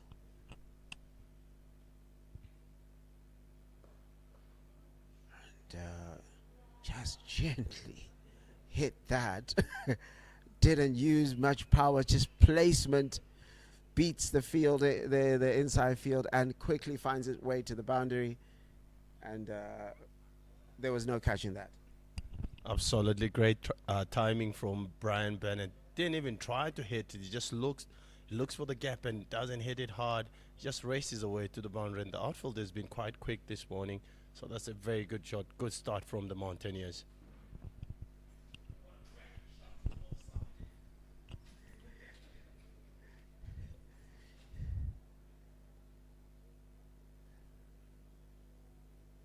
And Dylan Hondo trying to close out the over a little bit better, but required run rate is right about 9 and over. Don't to be too worried about that at the moment, but I guess one could argue. Talk about that in the next over. And another brilliant shot from Brian Bennett. Opens for the national team with Tadewanashi Marumani of the Eagles, and showing that he's seen a lot of these types of deliveries even for his young age. So at the end of the over is 10 without loss. It's saying on the balance of in terms of the batting lineup, you're probably looking at Southern Rocks having a better batting lineup, and probably if you get rid of the top 4 or 5 for the Mountaineers, you quite fancy yourself, wouldn't you? Definitely. I think the Mountaineers are quite heavy at the top, but you know, as you going from number 7 going down, you've got more of bowlers. Unlike the Southern Rocks, they've got a few, all-rounders. You had machine guns coming in at around 8 or 7. So you when you're looking at the balance right now, these guys at the top have to do all the work for the Mountaineers. So Blessing Zarabani comes into the attack. I mean, I have to say that it's not as if the Mountaineers, rather Rocks lower order, fire today. They're dismissed quite frequently and almost easily by the attack towards the end. I think that's the reason why the score did not get to 200. The 181 for 8 is still a very impressive score. It's going to be important to take quick as Matthew Welsh facing Blessing Zarabani. It's a player I see almost every day in the net. Bowls a lot. This player came through the Rising Stars Academy. Missed out on the World Cup, the Under-19 World Cup. So he's almost bowling it against a team coached by a man who coached him in his early years in Stuart Matsikinyeri. So one of his coaches at the national team. So he'd have given a lot of these guys information on how you face Blessing Zarabani, but it's one thing to get given the information and another thing to execute on the information. Definitely, so as coaches, you relay as much information as you can, but when they're in there, it becomes a different story. So I'll also tried as a coach and say, you guys run the meeting even when you're in those meetings, and say, you are the ones who are getting in there. So yeah. You guys are the ones getting in there. And very good over from Blessing Zarabani. Tends to hit his lines and length quite consistently. Very rarely strays. Zimbabwe's premium bowler at the moment. And the Rocks will be expecting him to do quite a bit of the damage this morning. And as coach, you always talk about bowling to his field. So it's fair play if it gets between the two fielders, but so how do you play Blessing Zarabani? Because he even some of his fuller deliveries can get quite big on you, and that was an attempted a drive, but didn't really go anywhere. Talking about Zarabani, well, I'm more of a bowler, as you know, but the setup for me, he's going to bowl more of a back of a length, and it's quite one of those hard balls that he bowls. So you can always, set up, as you've seen even in international cricket, more time they've scored runs, it's almost off the back foot. So the length that he's going to bowl most of the time.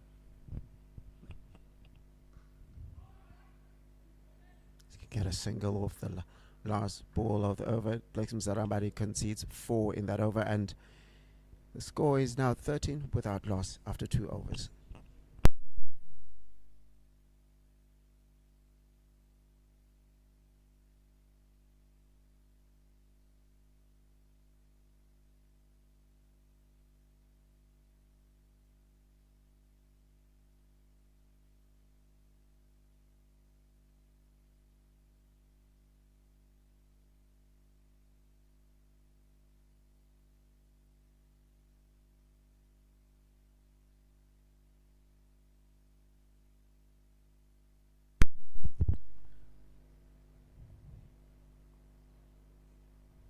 So Roy Kaya decides to continue with spin from the city end. And doesn't quite get under it. There's Brian Bennett. That's going to just hits it. Lofted shot to long on. And, really has to bowl to his field set, and similar delivery, similar outcome.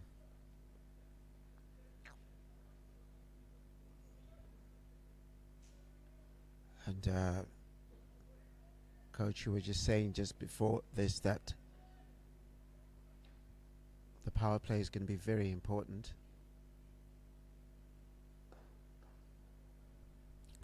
The power play is going to be important. Very much so. When you consider how the Southern Rocks went about with their power play when they were batting, after 6 overs they were already on 68. So right now, the Mountaineers, they haven't gone to the start that they want to have. So the power play for me is crucial when it comes to this contest. So far, I'll say the Southern Rocks have got the edge over the Mountaineers.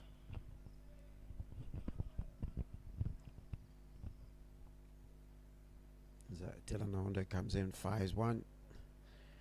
And if you're defending a score like 181 for H, the dot balls are always welcome. I guess the counterpoint to that would be the Rocks will still have to bowl as well as the spinners did for really go bowling there from Dylan Honda, and concedes only 3 runs off that over, 17 without lost after 3. So I was saying you still need the other bowlers to bowl as well as Fortune Mhlanga did, for example. So you need 3 or 4 bowlers to bowl well, because if you have a situation like how much Tendai Chatara and so forth were hit, then it gives an opportunity, because right now it's almost as if you're delaying when you're going to concede runs, and there is still enough talent, in spite of the fact that they're quite top heavy in the Mountaineers lineup, to be able to chase down the score.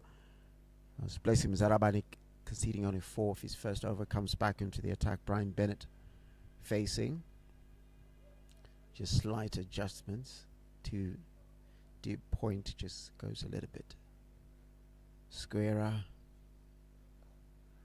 and once again metronomic, almost like a Glenn McGrath type of situation. He's going to bowl it into the same position over and over again. Glenn McGrath, legend of Australian cricket from, I don't know, when I was in high school. At my early years of working.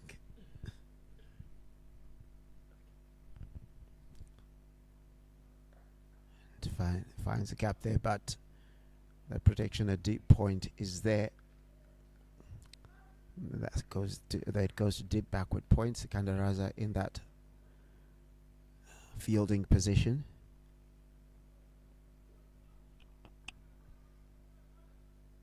Just remind you that we've got a full day of cricket today at Harare Sports Club. You can come through, and already seeing the boys from Eagles already preparing for this next match. Have already arrived. They'll be taking on Rhinos, 2 teams that have put on very dominant performances in their first 2 matches.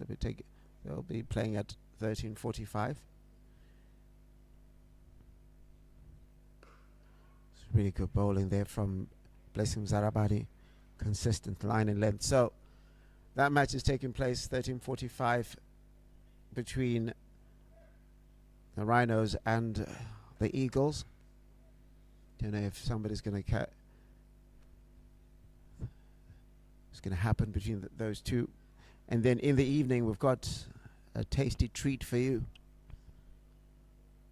That is Zimbabwe Women 11 hosting Durham Women under the lights. Okay. A square cut from Brian Bennett, but only can find Raza at point. A deep point, I beg your pardon. Gotta know your positions. Yeah, for me this has been a brilliant over. I always talk about bowling to the field. Said this has been, you can tell this has been discussed before they went in.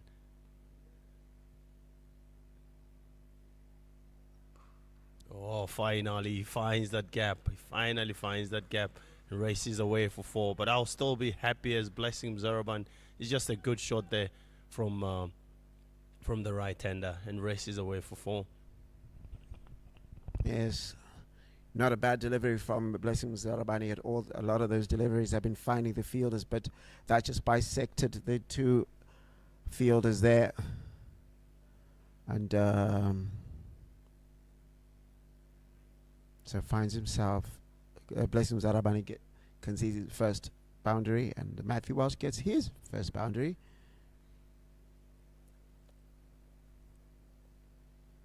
Final ball of the over.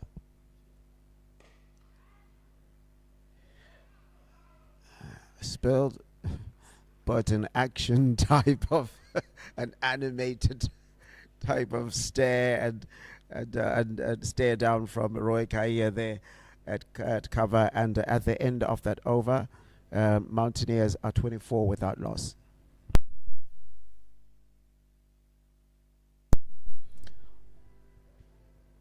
So, coach, cricket has got a whole lot of positions. How much do players know about what any position is?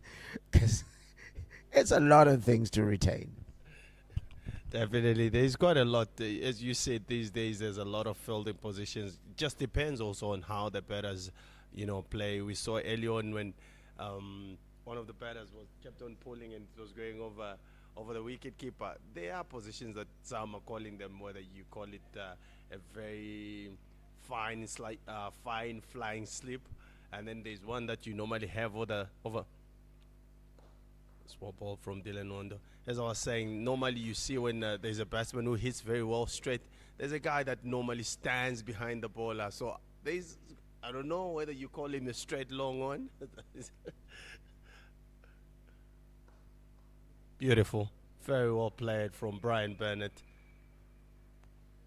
Caresses that one through the covers for 4.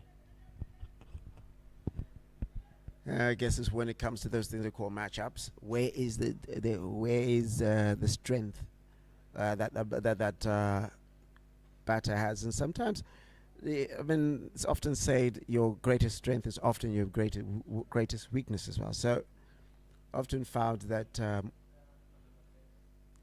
against Raza International, they usually have someone a deep backward square leg a lot, because of the pull shot is probably one of the best pullers of the ball in Zimbabwe.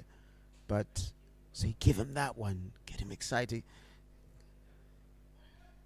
Game of cat and mouse that takes place. I'll tell you that Southern Rocks will be happy with their return at the moment.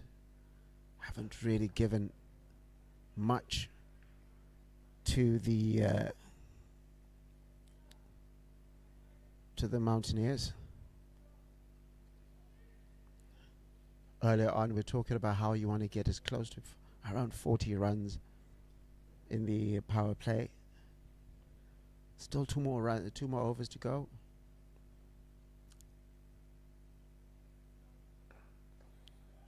And Brian Bennett,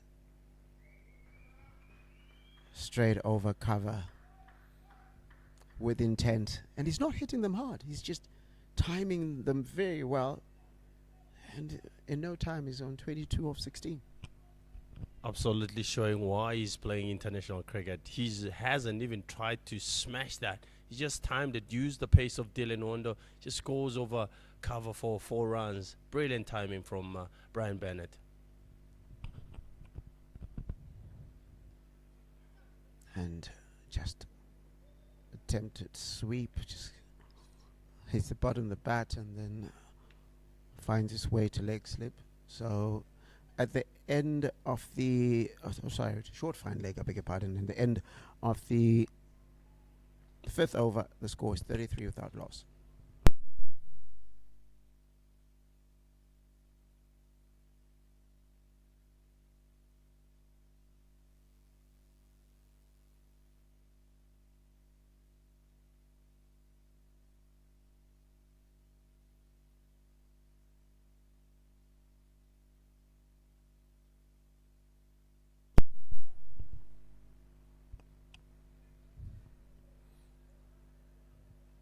So I haven't played all the formats. Which one would you say tests? Usually tests. But they all have their unique attributes. But which one would you say would be most difficult for people? As Newman Nyamuri comes into the attack, playing only his 2nd match in domestic T20. He has already played international cricket in the format.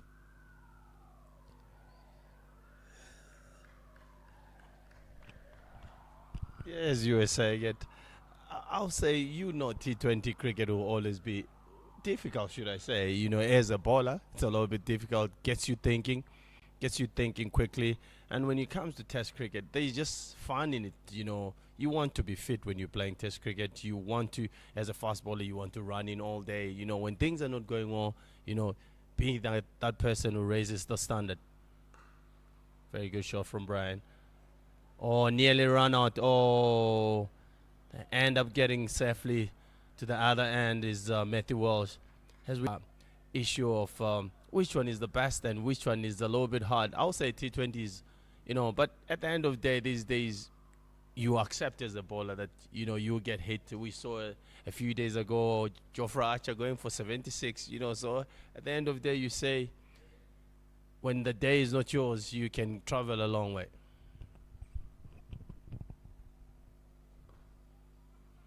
Newman Nyamuri, a young man held in high regard in the Zimbabwe cricketing community, only 19 years old, made his international debut in Test cricket.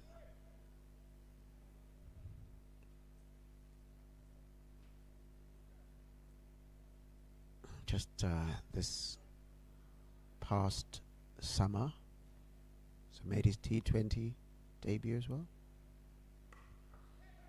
and a great pull there from Matthew Walsh with his protection, and only 2 runs off that.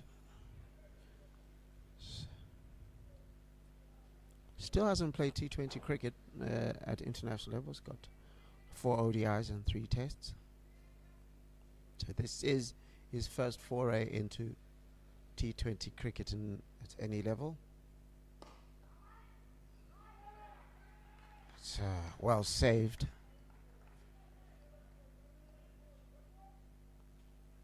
That looked like it might be going a bit.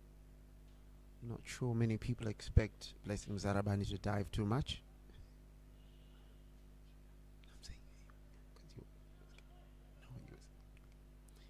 So if that had gone past,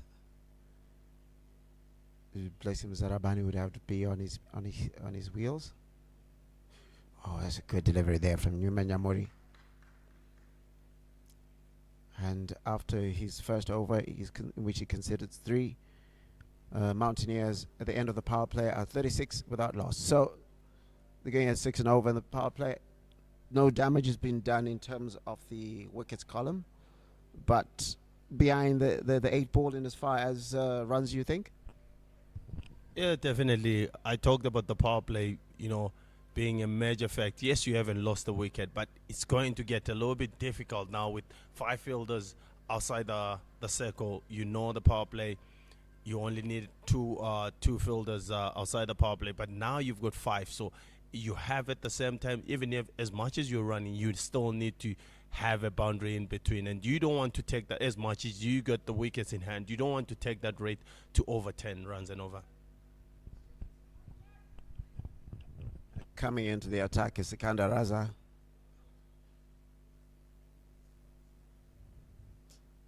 A more than capable man with the ball, often rescues many of his sides when they find themselves in difficult positions. Not sure much rescue is the term to use in this particular moment, because Rocks have started well. Almost like a belated appeal. Suppose if he thought about that, should I appeal? Maybe, I don't know. Seems as if Raza and the keeper are the only ones interested. And just a single off that. Cover mopping up.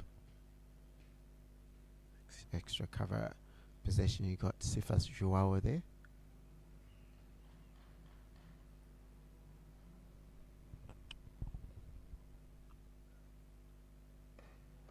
And this time beating Joao, and Just getting that single run. As long as they're keeping them to singles, even if he concedes 6 runs in this over, it's well below the required run rate of about 10.5. So Raza won't mind this.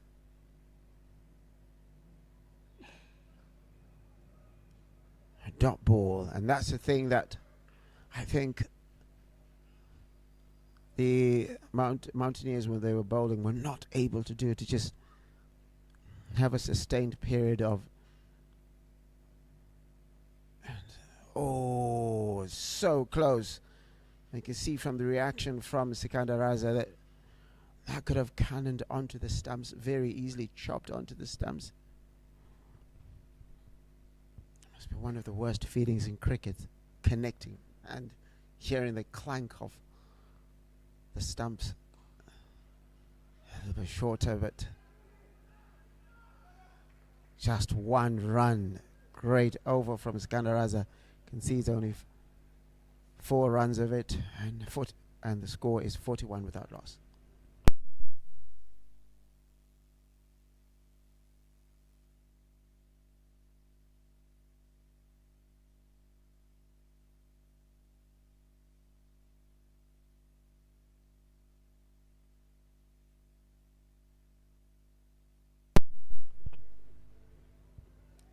So just to tell you about earlier on, Southern Rocks made 181 for 8. And so the target for Mountaineers is they need 141 off the last 78. Otherwise Southern Rocks will take this one. And the required run rate is 10.85. So the normal wisdom at Harare Sports Club is you win the toss, you bowls. But in T20 cricket, a lot of the times teams want to have runs on the board. Do you think that you'd have still made the same call as Wellington Masakadza did and decided that you're going to bowl first? I know in hindsight is 2020, but do you think you'd have done the same thing? I would have definitely done the same because it's the first game of the day and it's 9:30 in the morning. There could be something on the wicket. Unfortunately for the Mountaineers, they didn't, bowl the well as the much as they would have wanted. Very good start from Newman Amuri coming for his second over. As I was saying, early in the morning here at Harare Sports Club, you definitely get something. So I don't think it was a bad call from Masagaza. They just didn't bowl as well as they would have wanted to bowl. So I'll definitely, when I win the toss early in the morning, I'll bowl here at Harare Sports Club.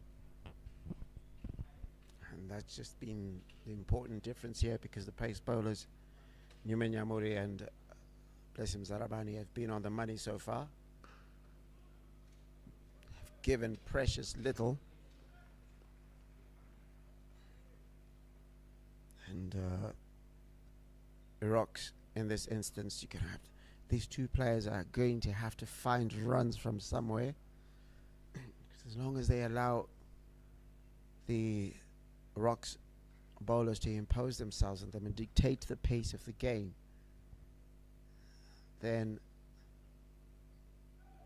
another wonderful delivery from Newman Yamuri, and you can understand why the national team coaches are excited about him. You also were one of those youngsters. I mean, when you started playing, what is the thing that gets you? Like, you're a 19-year-old and people are already looking at you as, bowl, take wickets. Is there a sort of level of mental freedom that you have, or at what point does this sort of get to you? I always tell people, when you are young, the fear doesn't, come to you a lot. That's something that happened when I made my debut when I was about 18 for Zimbabwe. So I always tell people that when I started my international cricket, I didn't even care who was batting. I remember there was Michael Vaughan, there was Ian Bell, all these great names. But at that moment, that really didn't ring on my head. And I think that's the same when I look at Nyamuri. I think he just wants to run in and let it rip. And there you have it. Newman Yamuri, the talented youngster, gets the wicket of Matthew Welsh. trying to accelerate the innings. And he has to go, does Matthew Washington. His family, Newman Yamuri's family, who's here, absolutely delighted. 45 for 1. Marion Market Mountaineers find themselves after 7.5 overs.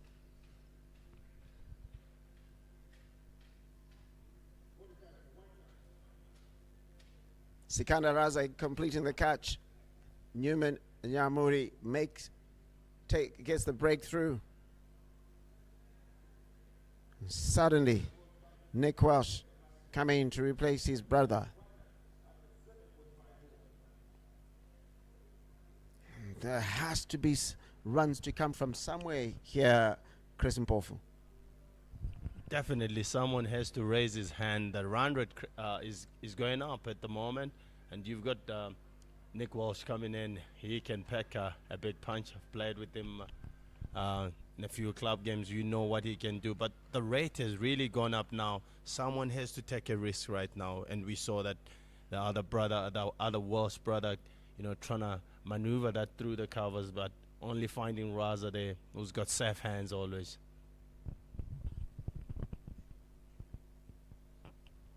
The required run rate has gone up to 11.26. Matthew Welsh, Nicholas Welsh comes in. Nick Welsh is most people call him.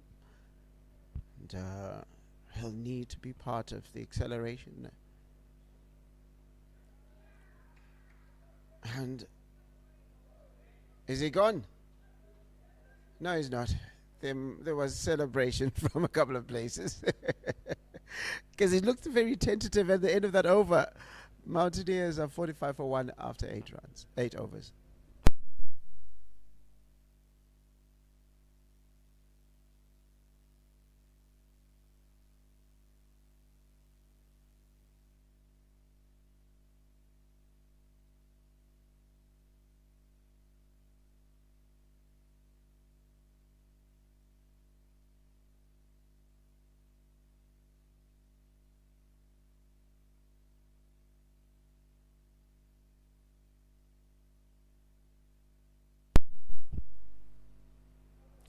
Well fielded in the deep.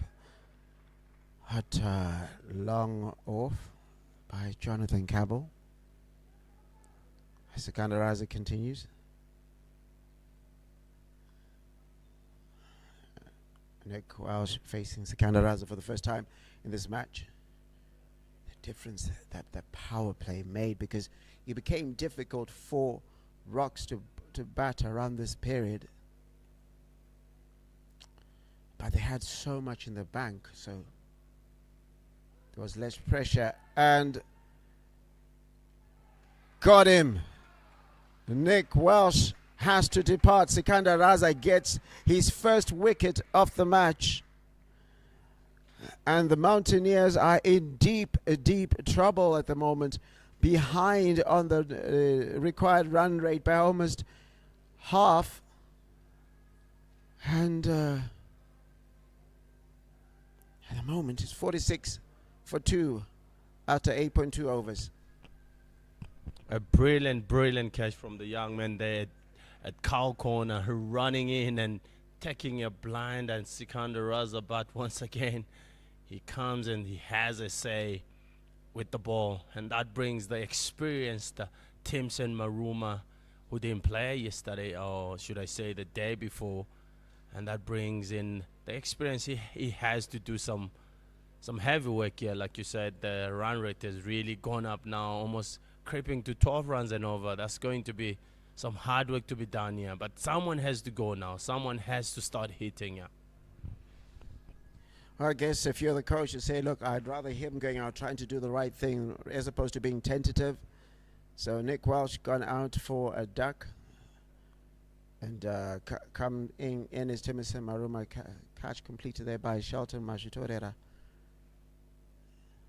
As it gets harder and harder for Mountaineers. Champions in the Pro 50, champions in the Logan Cup. Looking at a possible mathematical chance of qualification after this match, but would be very, very difficult for them to make history. It's kind of Raza summoning all his powers and experience, giving very little away. Those singles do not. The Rocks did when it was difficult was the running in between the wickets. They were running very quickly, even when they were not able to get as many boundaries as they wanted during that difficult period that you're talking about. They still ran twos, ones and twos, accumulating. It's almost as if the things that we're accusing the Rocks of yesterday, they learned very quickly. The Mountaineers making the same mistake, trying to go for the big shots, say for Brian Bennett. Off the back foot, punching down. Probably a case of Timothy Maruma, not the person you expect to run very quickly between the wickets. So they know that over is 49 for 2. At this point, if you're the Mountaineers, will it matter if you're bowled out for 120 or if you have a go and you could end up getting as close to the total as possible?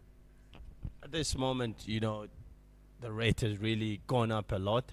And as a coach here, I'll say to myself, we already in trouble here. Let's try and see if we can hit as many boundaries as we can, because early on I thought they tried to hit boundaries and forgot the singles, but now singles are not going to win the game here for them. Boundaries have to come into consideration for them. So you want to go down. If you want to go down swinging. That's something that you never know. And also we talked about run rate yesterday. That comes to the party also at the end of the tournament. Shelton Majutorera completing the catch in the last over, comes in to the attack from the golf course end.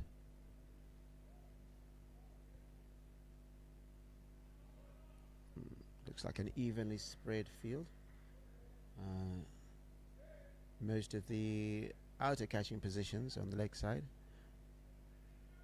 and though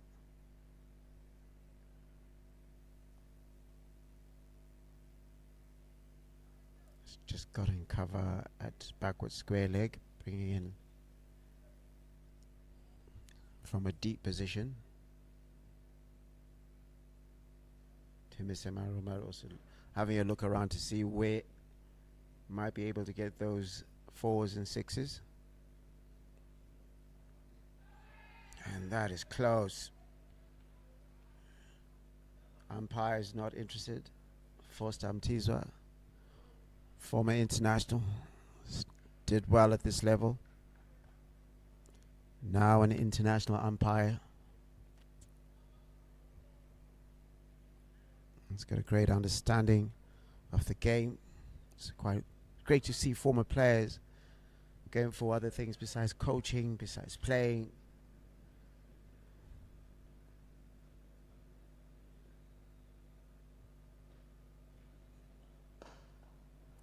Good shot, but not enough connection.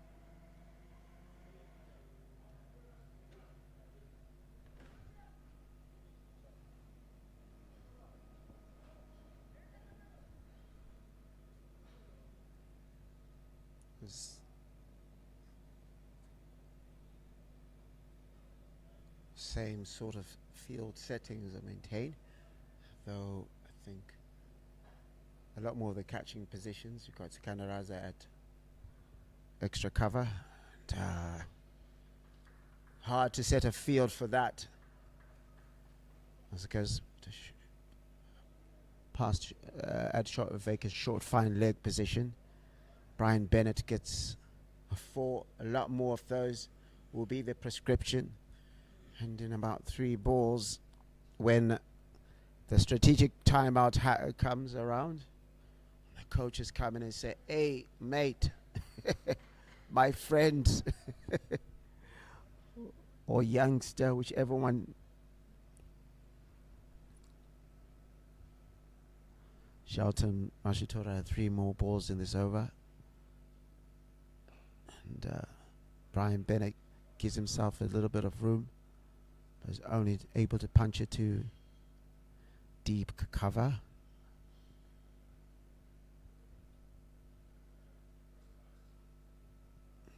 And Timothy Maruma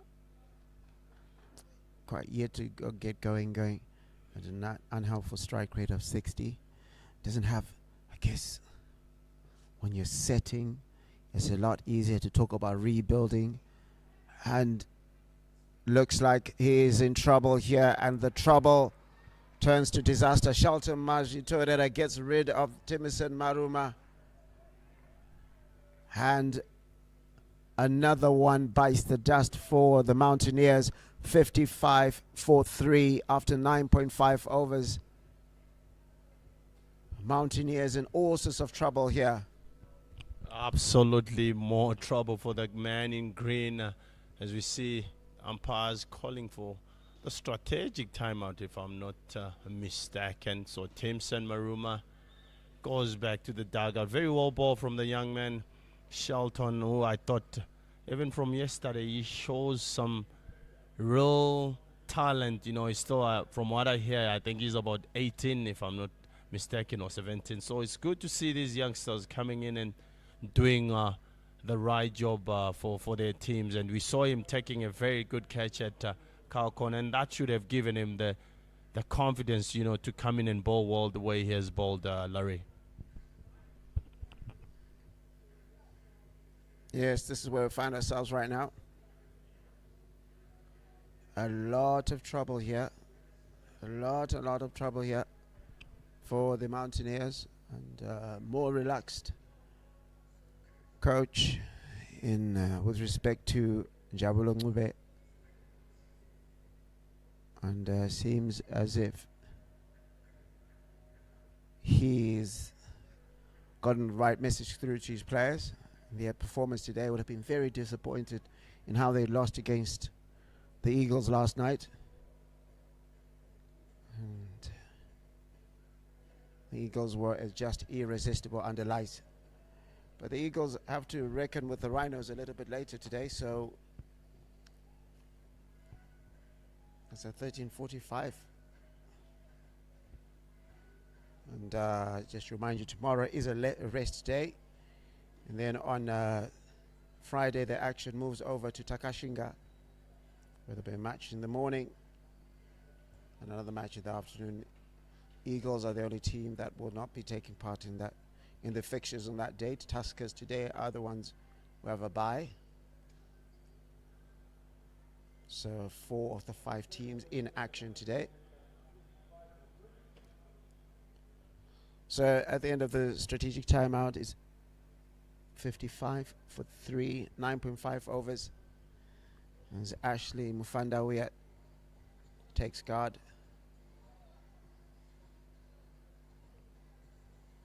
Shelton Majitorera took a catch in the last over.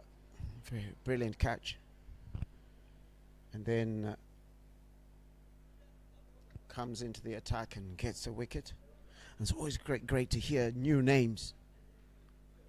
So that for Eagles with Kundai Matikimu, with Macheke for Rhinos, we have new talent coming through, especially on the pace bowling front. You want all the provincial sides to have capable bowlers, so that you have the right balance between competition. And as long as you've got great bowlers on all the sides, then you get all the batters from all the teams get a little bit better, because they're facing better quality. But it's a process. You're not going to wake up and just have players in it.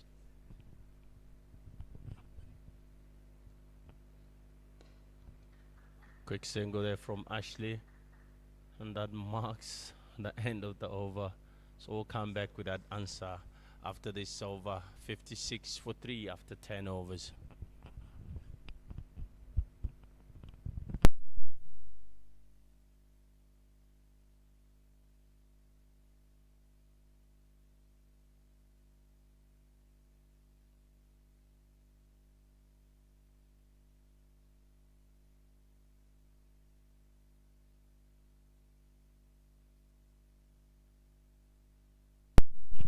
Sikandar Raza continues from the city end. For his 2 overs, he's taken 1 for 8. And I always encourage you, if you're close to Harare Sports Club, make your way. Nice sunny day.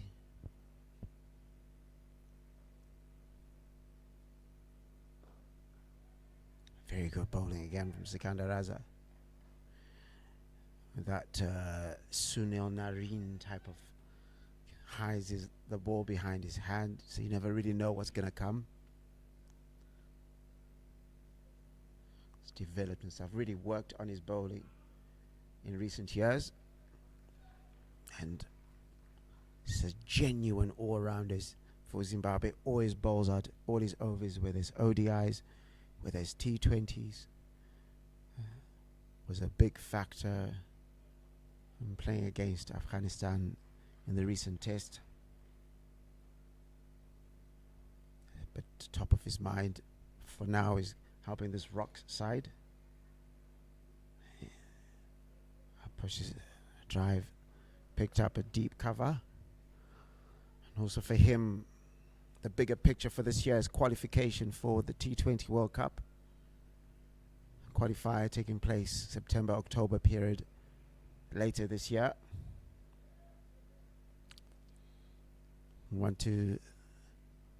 His side would like to do away with the heartbreak of 2 years ago. Just punches it back, just short of Sikandar Raza. Brian Bennett, on whom the hopes of the Mountaineers rests.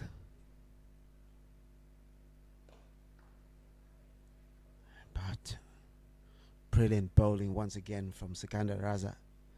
They've still got Dylan Honda, still got an over. Majitorera has bowled very well. So has Blessing Mzarabani. And so has Nyume Nyamuri. It's a very, very disciplined bowling. My question would be, is it easier now, having seen, we're looking at the end of the 11th over, 61 for 3. Is it easier, having seen what the other guys did, the Mountaineers did, where they were effective, coming in, having batted on the same surface, is it easier for you to execute what you want to execute based on that, as opposed to, say, for example, the Mountaineers were seeing the surface for the first time and having to bowl to it? You know, I think it's always a little bit easier when you are chasing, because you have bowled on the surface, so it should have been easier for Mountaineers. But you know, you don't want to take the fact that the runs on the board, they're quite a little bit more than they expected. 188 Sports Club is always going to be difficult to chase. So, you know, as much as it is easier, you still need to do it better. Ashley Mufanda, we are not asking any questions. Just looking at heaving that. This point is going to have to be a couple of really big overs, and we're talking about 20, 25 runs, and about 4 of them, if the Mountaineers are to entertain any hope. Shelton Majitorera really bowling well here, asking very important questions. And Ashley Mufanda, Brian Bennett goes to him and says something, and whatever it is, Ashley Mufanda nodded, so he must have agreed. Again, beautiful bowling from from Shelton Majitorera. 3 dot balls in a row. The pressure that we're talking about, dot ball pressure. Definitely lots of dot balls, you know, that they've been bowling, and, you know, they end up getting a single. That's actually getting a single. But the dot ball factor now is just bringing out all these big shots the rate has really gone up, and the Mountaineers, they have got a big mountain to climb, should I say.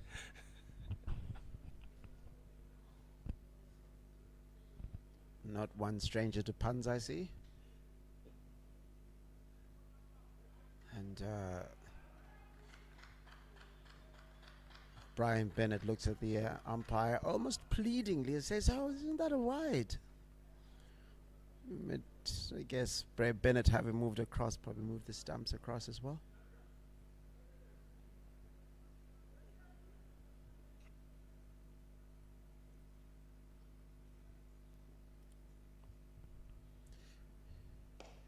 And Bennett hits that one and gets all of it and dispatches it. Smashes that one. It goes all the way for a 6. The prescription, if there is a doctor, is more of those, as Mountaineers move to 68 for 3 out of 4 very good balls from Shelton Majitorera. This one is in the slot, and Bennett gets rid of it.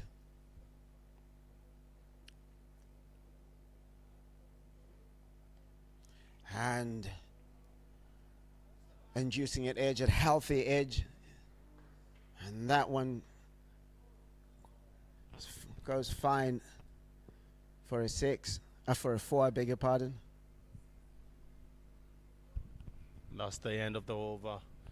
The Mega Mountaineers 72 for 3 after 12 overs.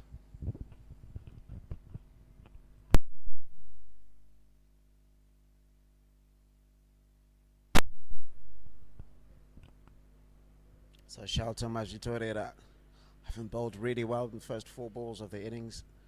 You can see he's 10 off the last 2 balls, and Roy Kahia brings himself in. So it's Dylan Honda, I beg your pardon, brings himself back into the attack. I think my train of thought was Roy Kahia has decided to bring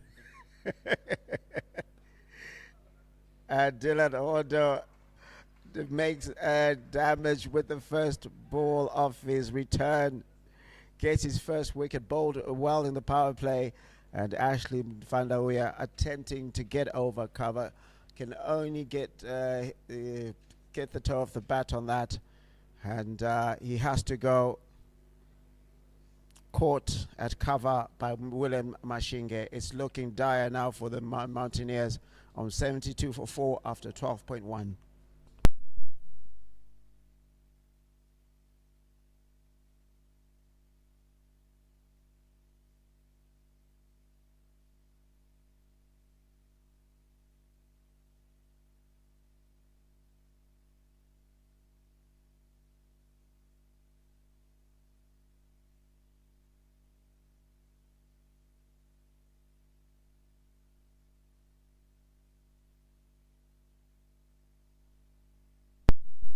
So coming into bat now is Alistair Frost.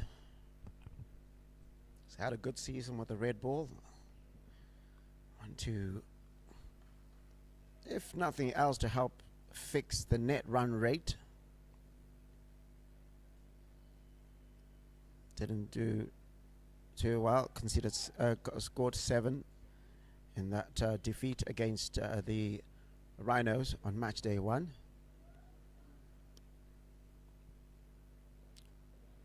As Dylan Hondo continues,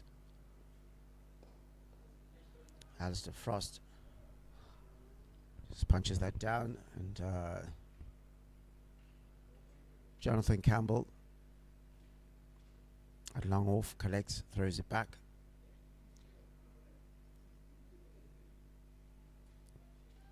Panashe Taravinga, the gloves, hasn't really had much to do today.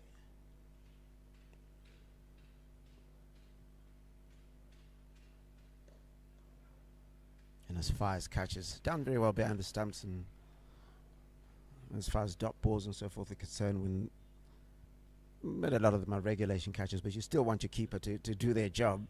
And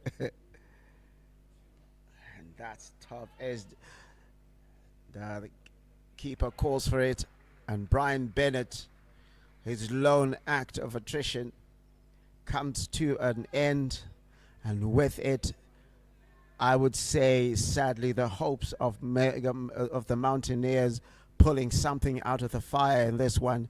Dylan Honda gets his second wicket, and Mountaineers find themselves 73 for 5 after 12.4 overs.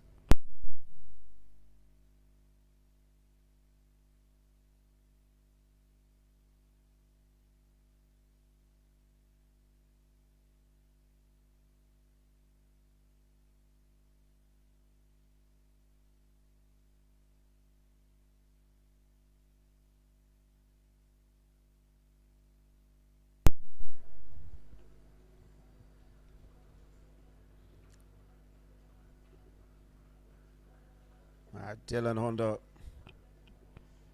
has really come well, bowled very well to the power play, and turns out to be a very good call from a brilliant call from Roy Kaia, the captain, to have him bowl 3 of his overs in the power play and coming to finish his overs now. He's taken 2 wickets at a time that a lot of the pressure that he and the other bowlers had applied. Spencer Magoda faces his first delivery, and then an overthrow. There's a thought of coming for a second, but not the sort of thing that anyone would like to have. Sikandar Raza, brilliant fielder. Often when he takes a shot at the stumps, could spell trouble. And attempted sweep by Alistair Frost. Just goes to backwards square leg.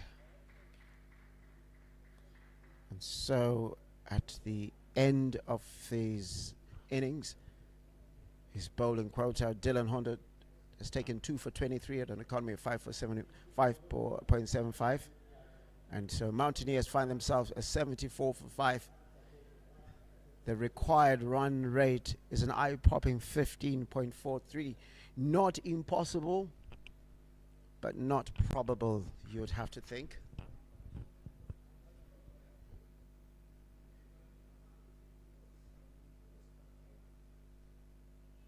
As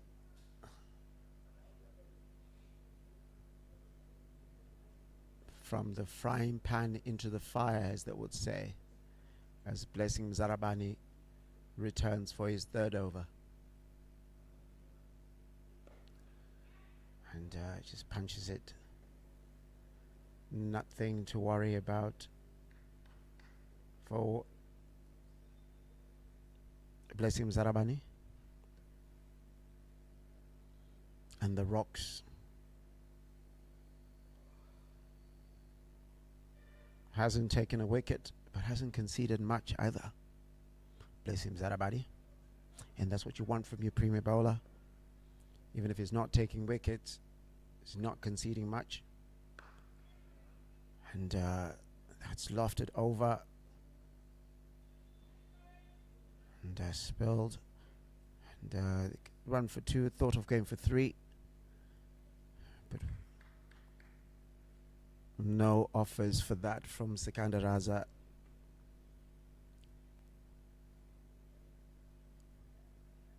Is collected at deep back point. He's fielding at about point, isn't it? Yes, that's where he is.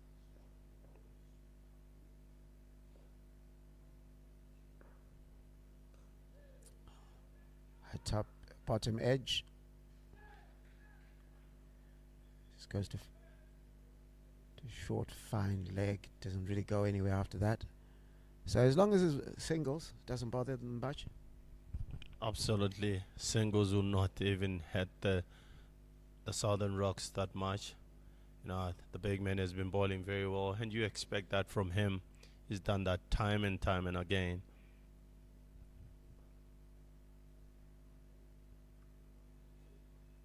Oh my God, they're trying to scoop that. I don't think that's a good idea from him. Blessing Zaraban, you always get that bounce. You don't want to end up calling the physio, the doctor, should you say. So very well ball from Blessing.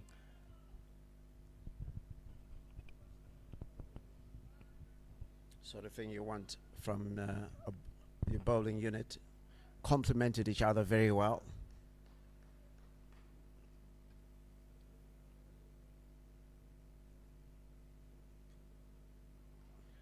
Wow, bowled from Blessing Zarabani. It's bowling from 200 meters high, really.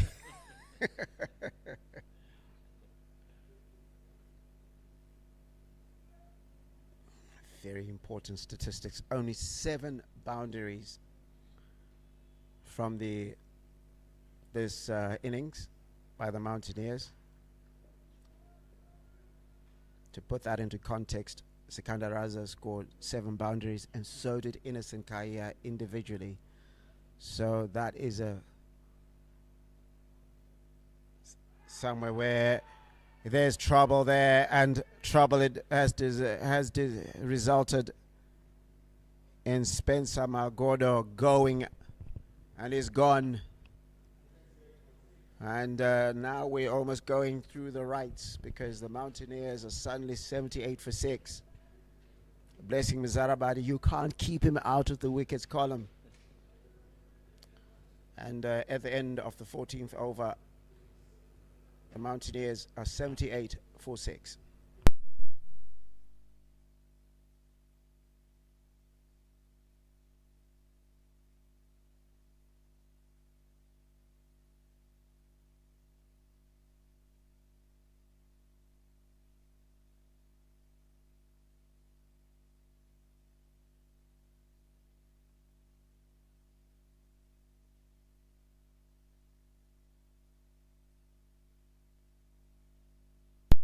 So coming in now to bat is Wellington Masakadza.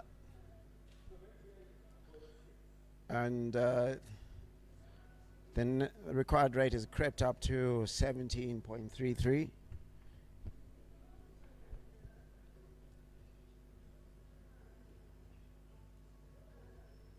As the Mountaineers will rue that first 10 overs. And I think that's where they lost them, the first 6 overs. Both as on the bowling front and on the batting front. That's where they would have lost this match.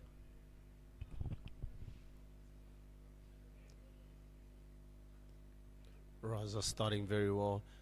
Yeah, Larry, I'll say you've said it rightly there, that they lost it in their first 6 overs when they were bowling, and they had the chance, to come back when they were batting. But when you're chasing 9 and over and you're on 35 after 6 overs, it's always going to be difficult for you to come back. So it's the hole that they've dug for themselves. That's the reason they are in this situation. But not taking away, the credit that the Southern Rocks have bowled brilliantly, and whenever they were batting, even they lost the wicket.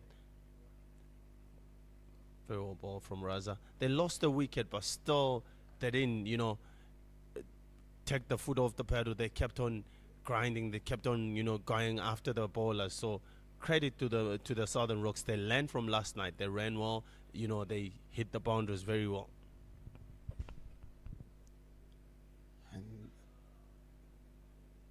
And that is going to be called.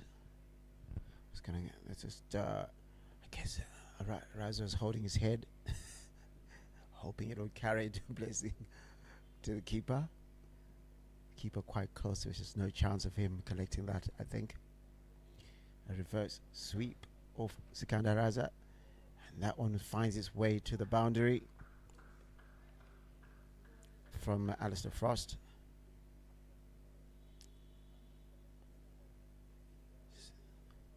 Sikandar Raza with 2 more balls in his allotted 4 overs.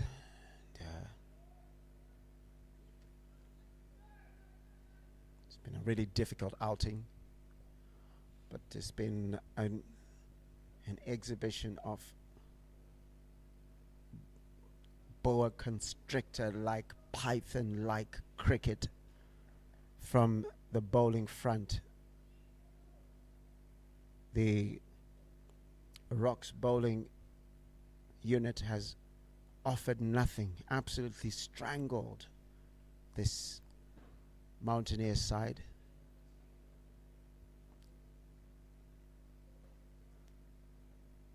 And they have it at the end. Sikandar Raza ends his 4 overs. He's taken 1 for 20 from his 4 overs. And the Mountaineers find themselves 85 for 6 after 15.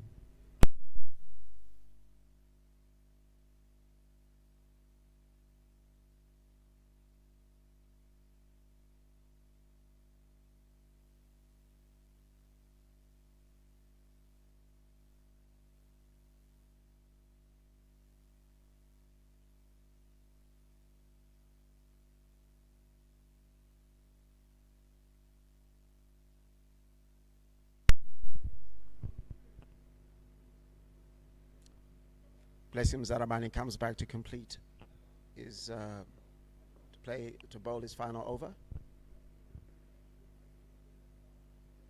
Almost very brave to almost want to double step. Blessing Zarabani. They call it less done there. Very well ball from Blessing Zarabani. You would have seen that plenty times in his career, as he does it well all the time.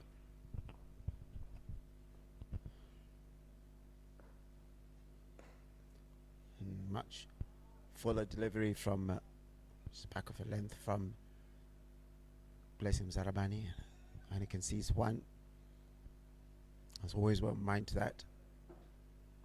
Wellington Masakaza, the Mountaineers captain, comes to strike. And I suppose if you're Rocks, last night the conferencing plan didn't go as well as you like. In the morning would that have been one of the shortest team talks? Definitely. Tino asked me a question: what would you do as a coach at that situation after losing that? I said, you just say we've lost, we didn't play at our best, let's come back tomorrow. Very well played from Wellington for a single. We're coming back to that. You say we haven't done ourselves justice by not running well, by not scoring boundaries, by not reading the wicket. So let's just go slip over it. We've got an early game. Let's just not worry about what has happened. We refocus, we restart, and that's what they've exactly done today. They've come, hit the ground running. They've batted well, they've fielded well, they've bowled well. I think you'll say they've ticked all the 3 boxes.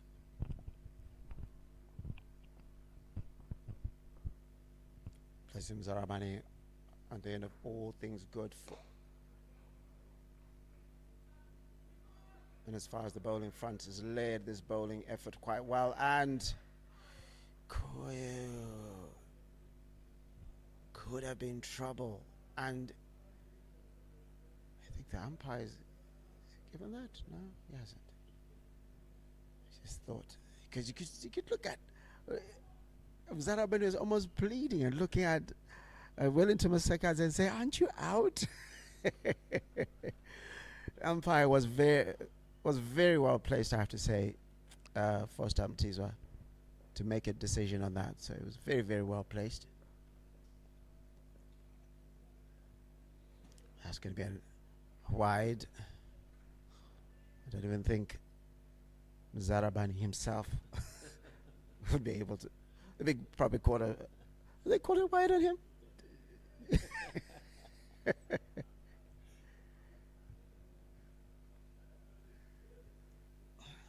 Now the tallest players in world cricket.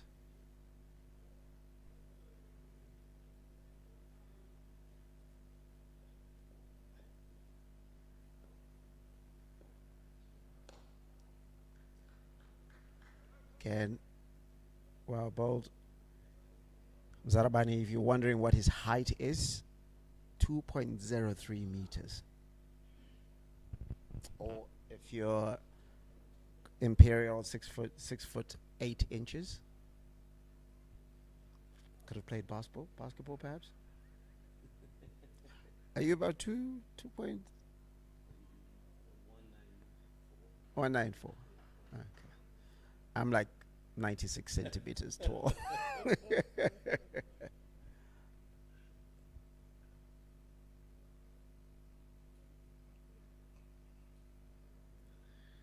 Blessing Zarabani bowling the final over of this spell, and of his spell and of his allotted overs.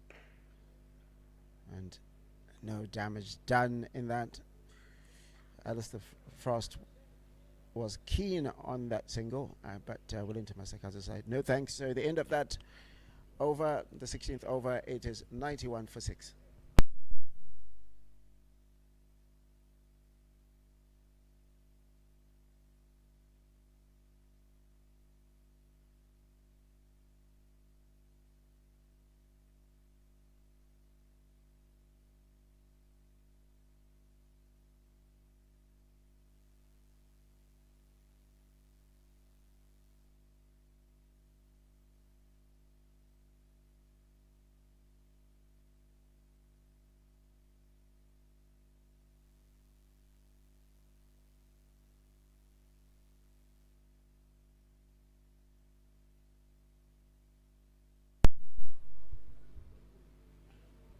Newman Yamuri back in the attack, conceded 7 runs off his 2 overs so far. 1 for 7.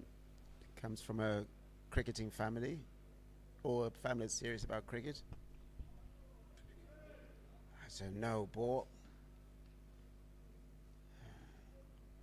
So that's a free hit.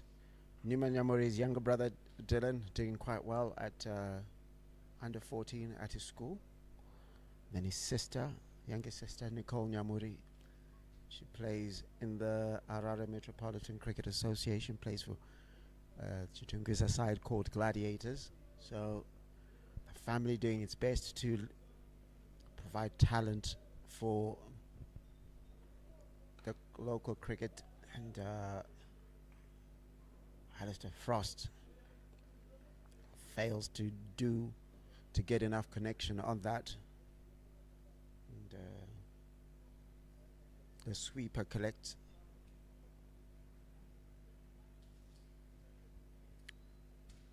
So again, now Rocks will be coming out of this and a lot happier. What about the Mountaineers? Disappointed by the performance against the Rhinos, and now this one. Is it, especially coming from the high of the Pro 50 Championship? You know, at the end of the day, you know, you're talking about coming out of Pro 50, being the champions and being the champions of Logan Cup. You know, somewhere, somehow, you'll find a format where you are a little bit weak, and I felt this one, they haven't, you know, done themselves a little bit of justice. Just Wellington hikes that one. They scamper for 2. Now, coming to that, I don't think they've played the best cricket that they can, you know, in these past 2 games. But, you know, at the same time, at the end of the day, you look at the positives. For me, you know, seeing a young man like Fortune Mhlanga, the way he ran in, yes, he bowled 3 overs today, but, you know, standing the ground, bowling to a man like Sikandar Raza. So you're taking those positives as much as you're losing. Ultimately, that's what it is. You gotta see the what's it called, the light at the end of the tunnel. But I mean, it's not. It is possible that even after these 2 losses, it's difficult now because net run rate is going to be a big issue as well. They could still make it if other results go their way, but at this stage, and that's a big hit. It's going to make it all the way. No, it doesn't, and hits into the ground, so it doesn't make its way to the boundary from Alistair Frost. Hasn't quite come off. It's gets a deep mid wicket there. Just hasn't quite come off.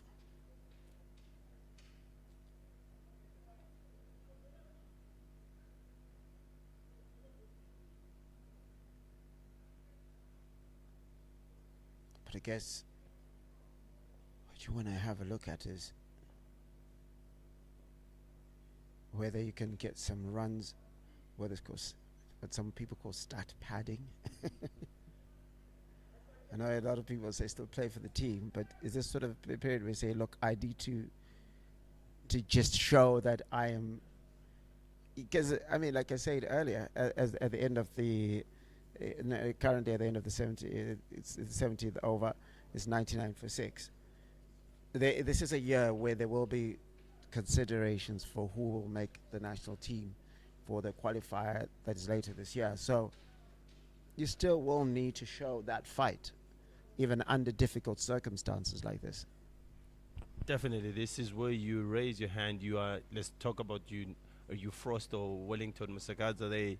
You stole a quick, a quick 30, a quick 40, just to show even the selectors who are out there that you're capable, of being that person who can strike at the end. So there's still a lot to play for. Yes, you're out of it. You're needing 80 of the last 3 overs, which is very impossible right now. But you still want to show that you've got something in the tank. So if I'm Frost or Masagaza there, I'll still look to score a few 30s or 40s, quick ones. As we're talking about that, Frosted tries to go for a big one, but only gets 2. Blessing Zarabani cleans up. So what I say is that in terms of bowling length or whatever, what has been the difference between the two sides? We saw the Pacers, the Mountaineers Pacers struggle. What would you say has been the difference? For me, when you're looking at the Southern Rocks, they came up with a plan. It wasn't only, the length, it was the field set that you saw Blessing Mzarova. Straight away, he had a dip point and he bowled that back of a length. That makes it so hard for the batsman to go under the ball and hit those 6s. Very good shot from Frost. Or, as we're saying it, have something. Try and score as many runs as you can. Show that you've got the fight in you, and that's what Frost has just done there. We have it. Score went past 100, so it's 107 for 6 after 17.2. So ultimately, what you have a situation here is the field of the win for the ages. Shelton Majitorera smacked 2 6s in a row, and an opportunity there, but not quite. The big man that is Sifas Joao gathers over there a deep cover,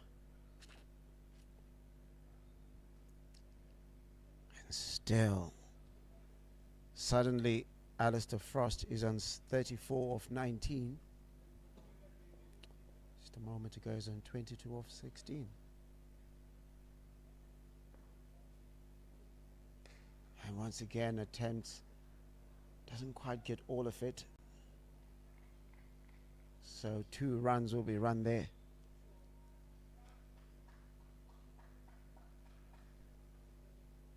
And an over, probably if one of these, a big over like this is about 8 overs ago, gives a little bit of belief that you can do it.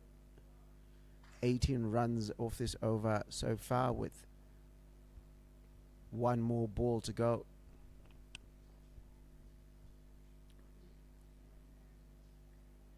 Well bowled, Shelton Majitorera gets the wicket of Alistair Frost. Frost was looking to deposit him into the stands, and he bowls him.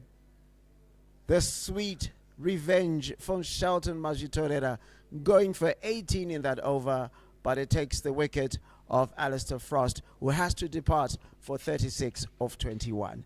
The score now is 117 for 7 after 18 overs.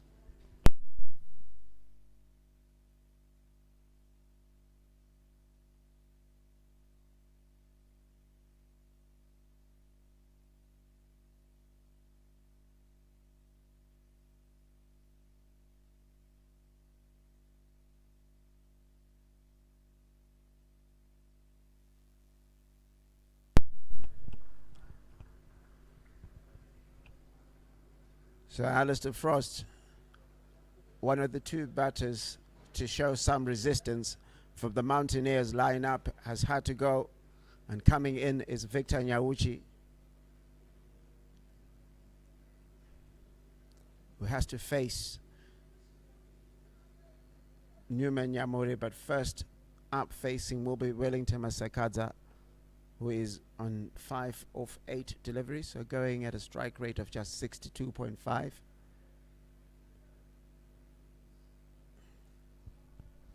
Alistair Frost bowled with a peach of a delivery, tried to make some room for himself, but that crashed into the top of middle stump.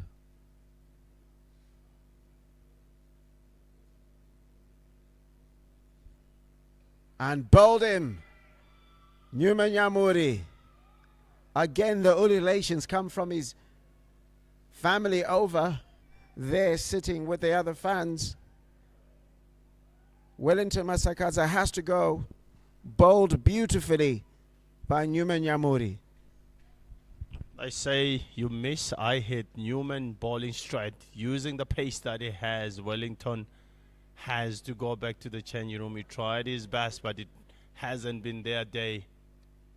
And that makes it 117 for 8 on the mega Mountaineers. So we say it's now a Kilimanjaro of a mountain. Big trouble right now. The Mountaineers,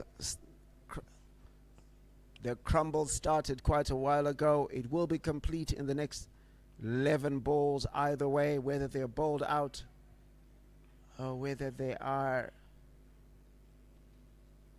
unable to get there, even if they keep the wickets. Whatever the case may be, the Rocks will be delighted by their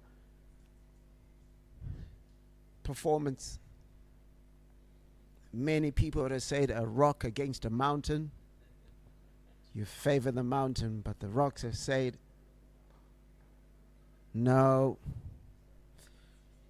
A big mountain on its own against a collection of rocks. And I think that's what will be the story of the bowling effort and the batting effort of the two sides. A much more cohesive unit that you found from the Rocks in there, coming out like a swarm of bees. Some really accurate bowling that you get from Newman Nyamuri. You can say it about yourself, being fearless, the often cliched youthful exuberance.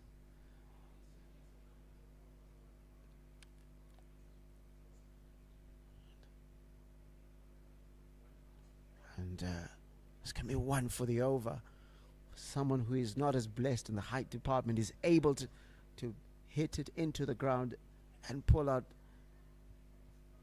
one of those short balls that surprise you on the other end. And that's something that is in his armor.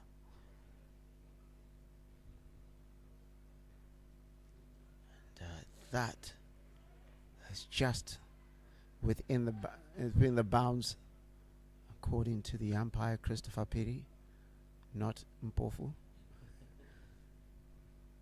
And let's go in the final ball.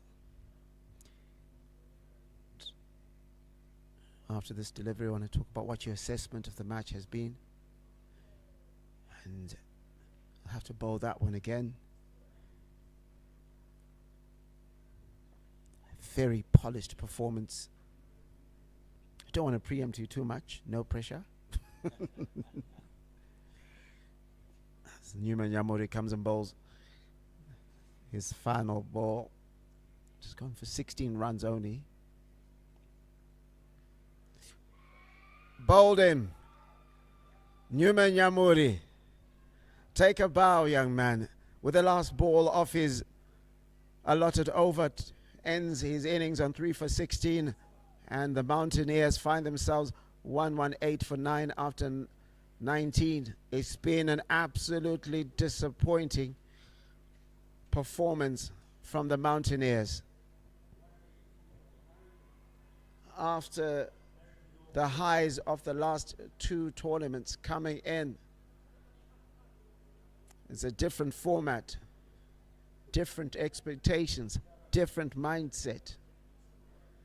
Shelton Majitorera comes in for the final over as Tendai Chatara comes in, enters the fray. He won't be facing at this moment Victor Nyauchi is, They're normally a double act, and sometimes have been at international level on the bowling front. They have to do it on the batting front, and unless you've got a bunch of no balls and wides and sixes and all sorts of things, this is done. Bowled him. Shelton Majitorera says we don't need all the overs.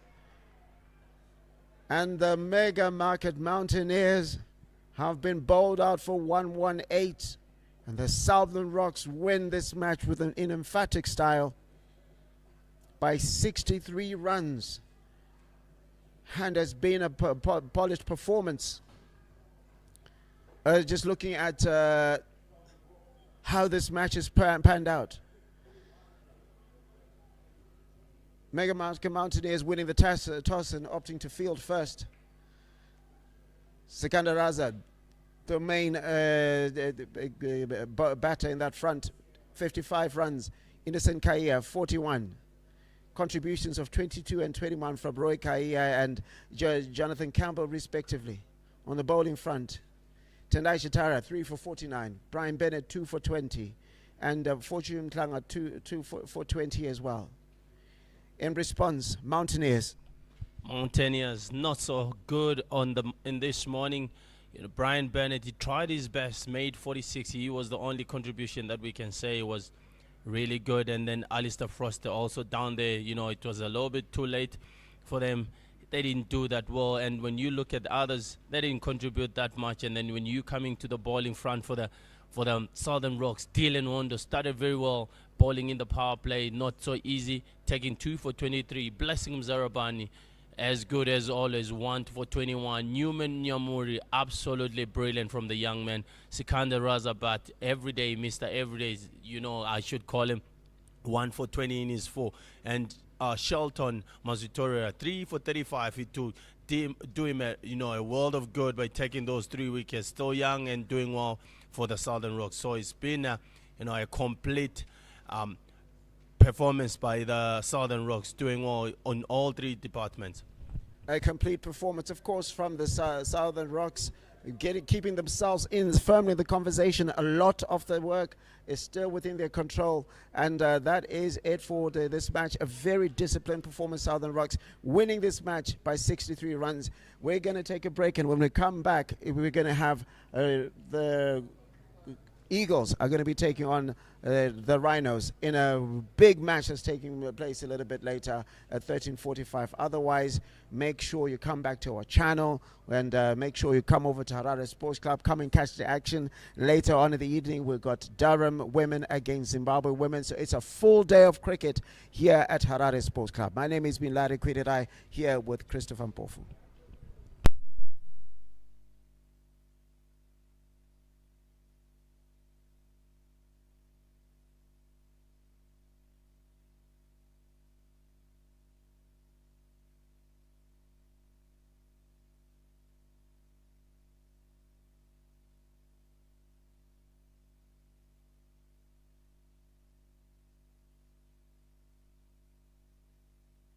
Zimbabwe domestic season comes to an end, it does so with a week of the most exciting domestic tourney, the men's domestic T20.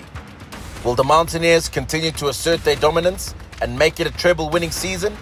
Or will the Rhinos mount a challenge and win their first silverware of the season? 2 venues, 5 provinces, 11 matches, and just 1 winner.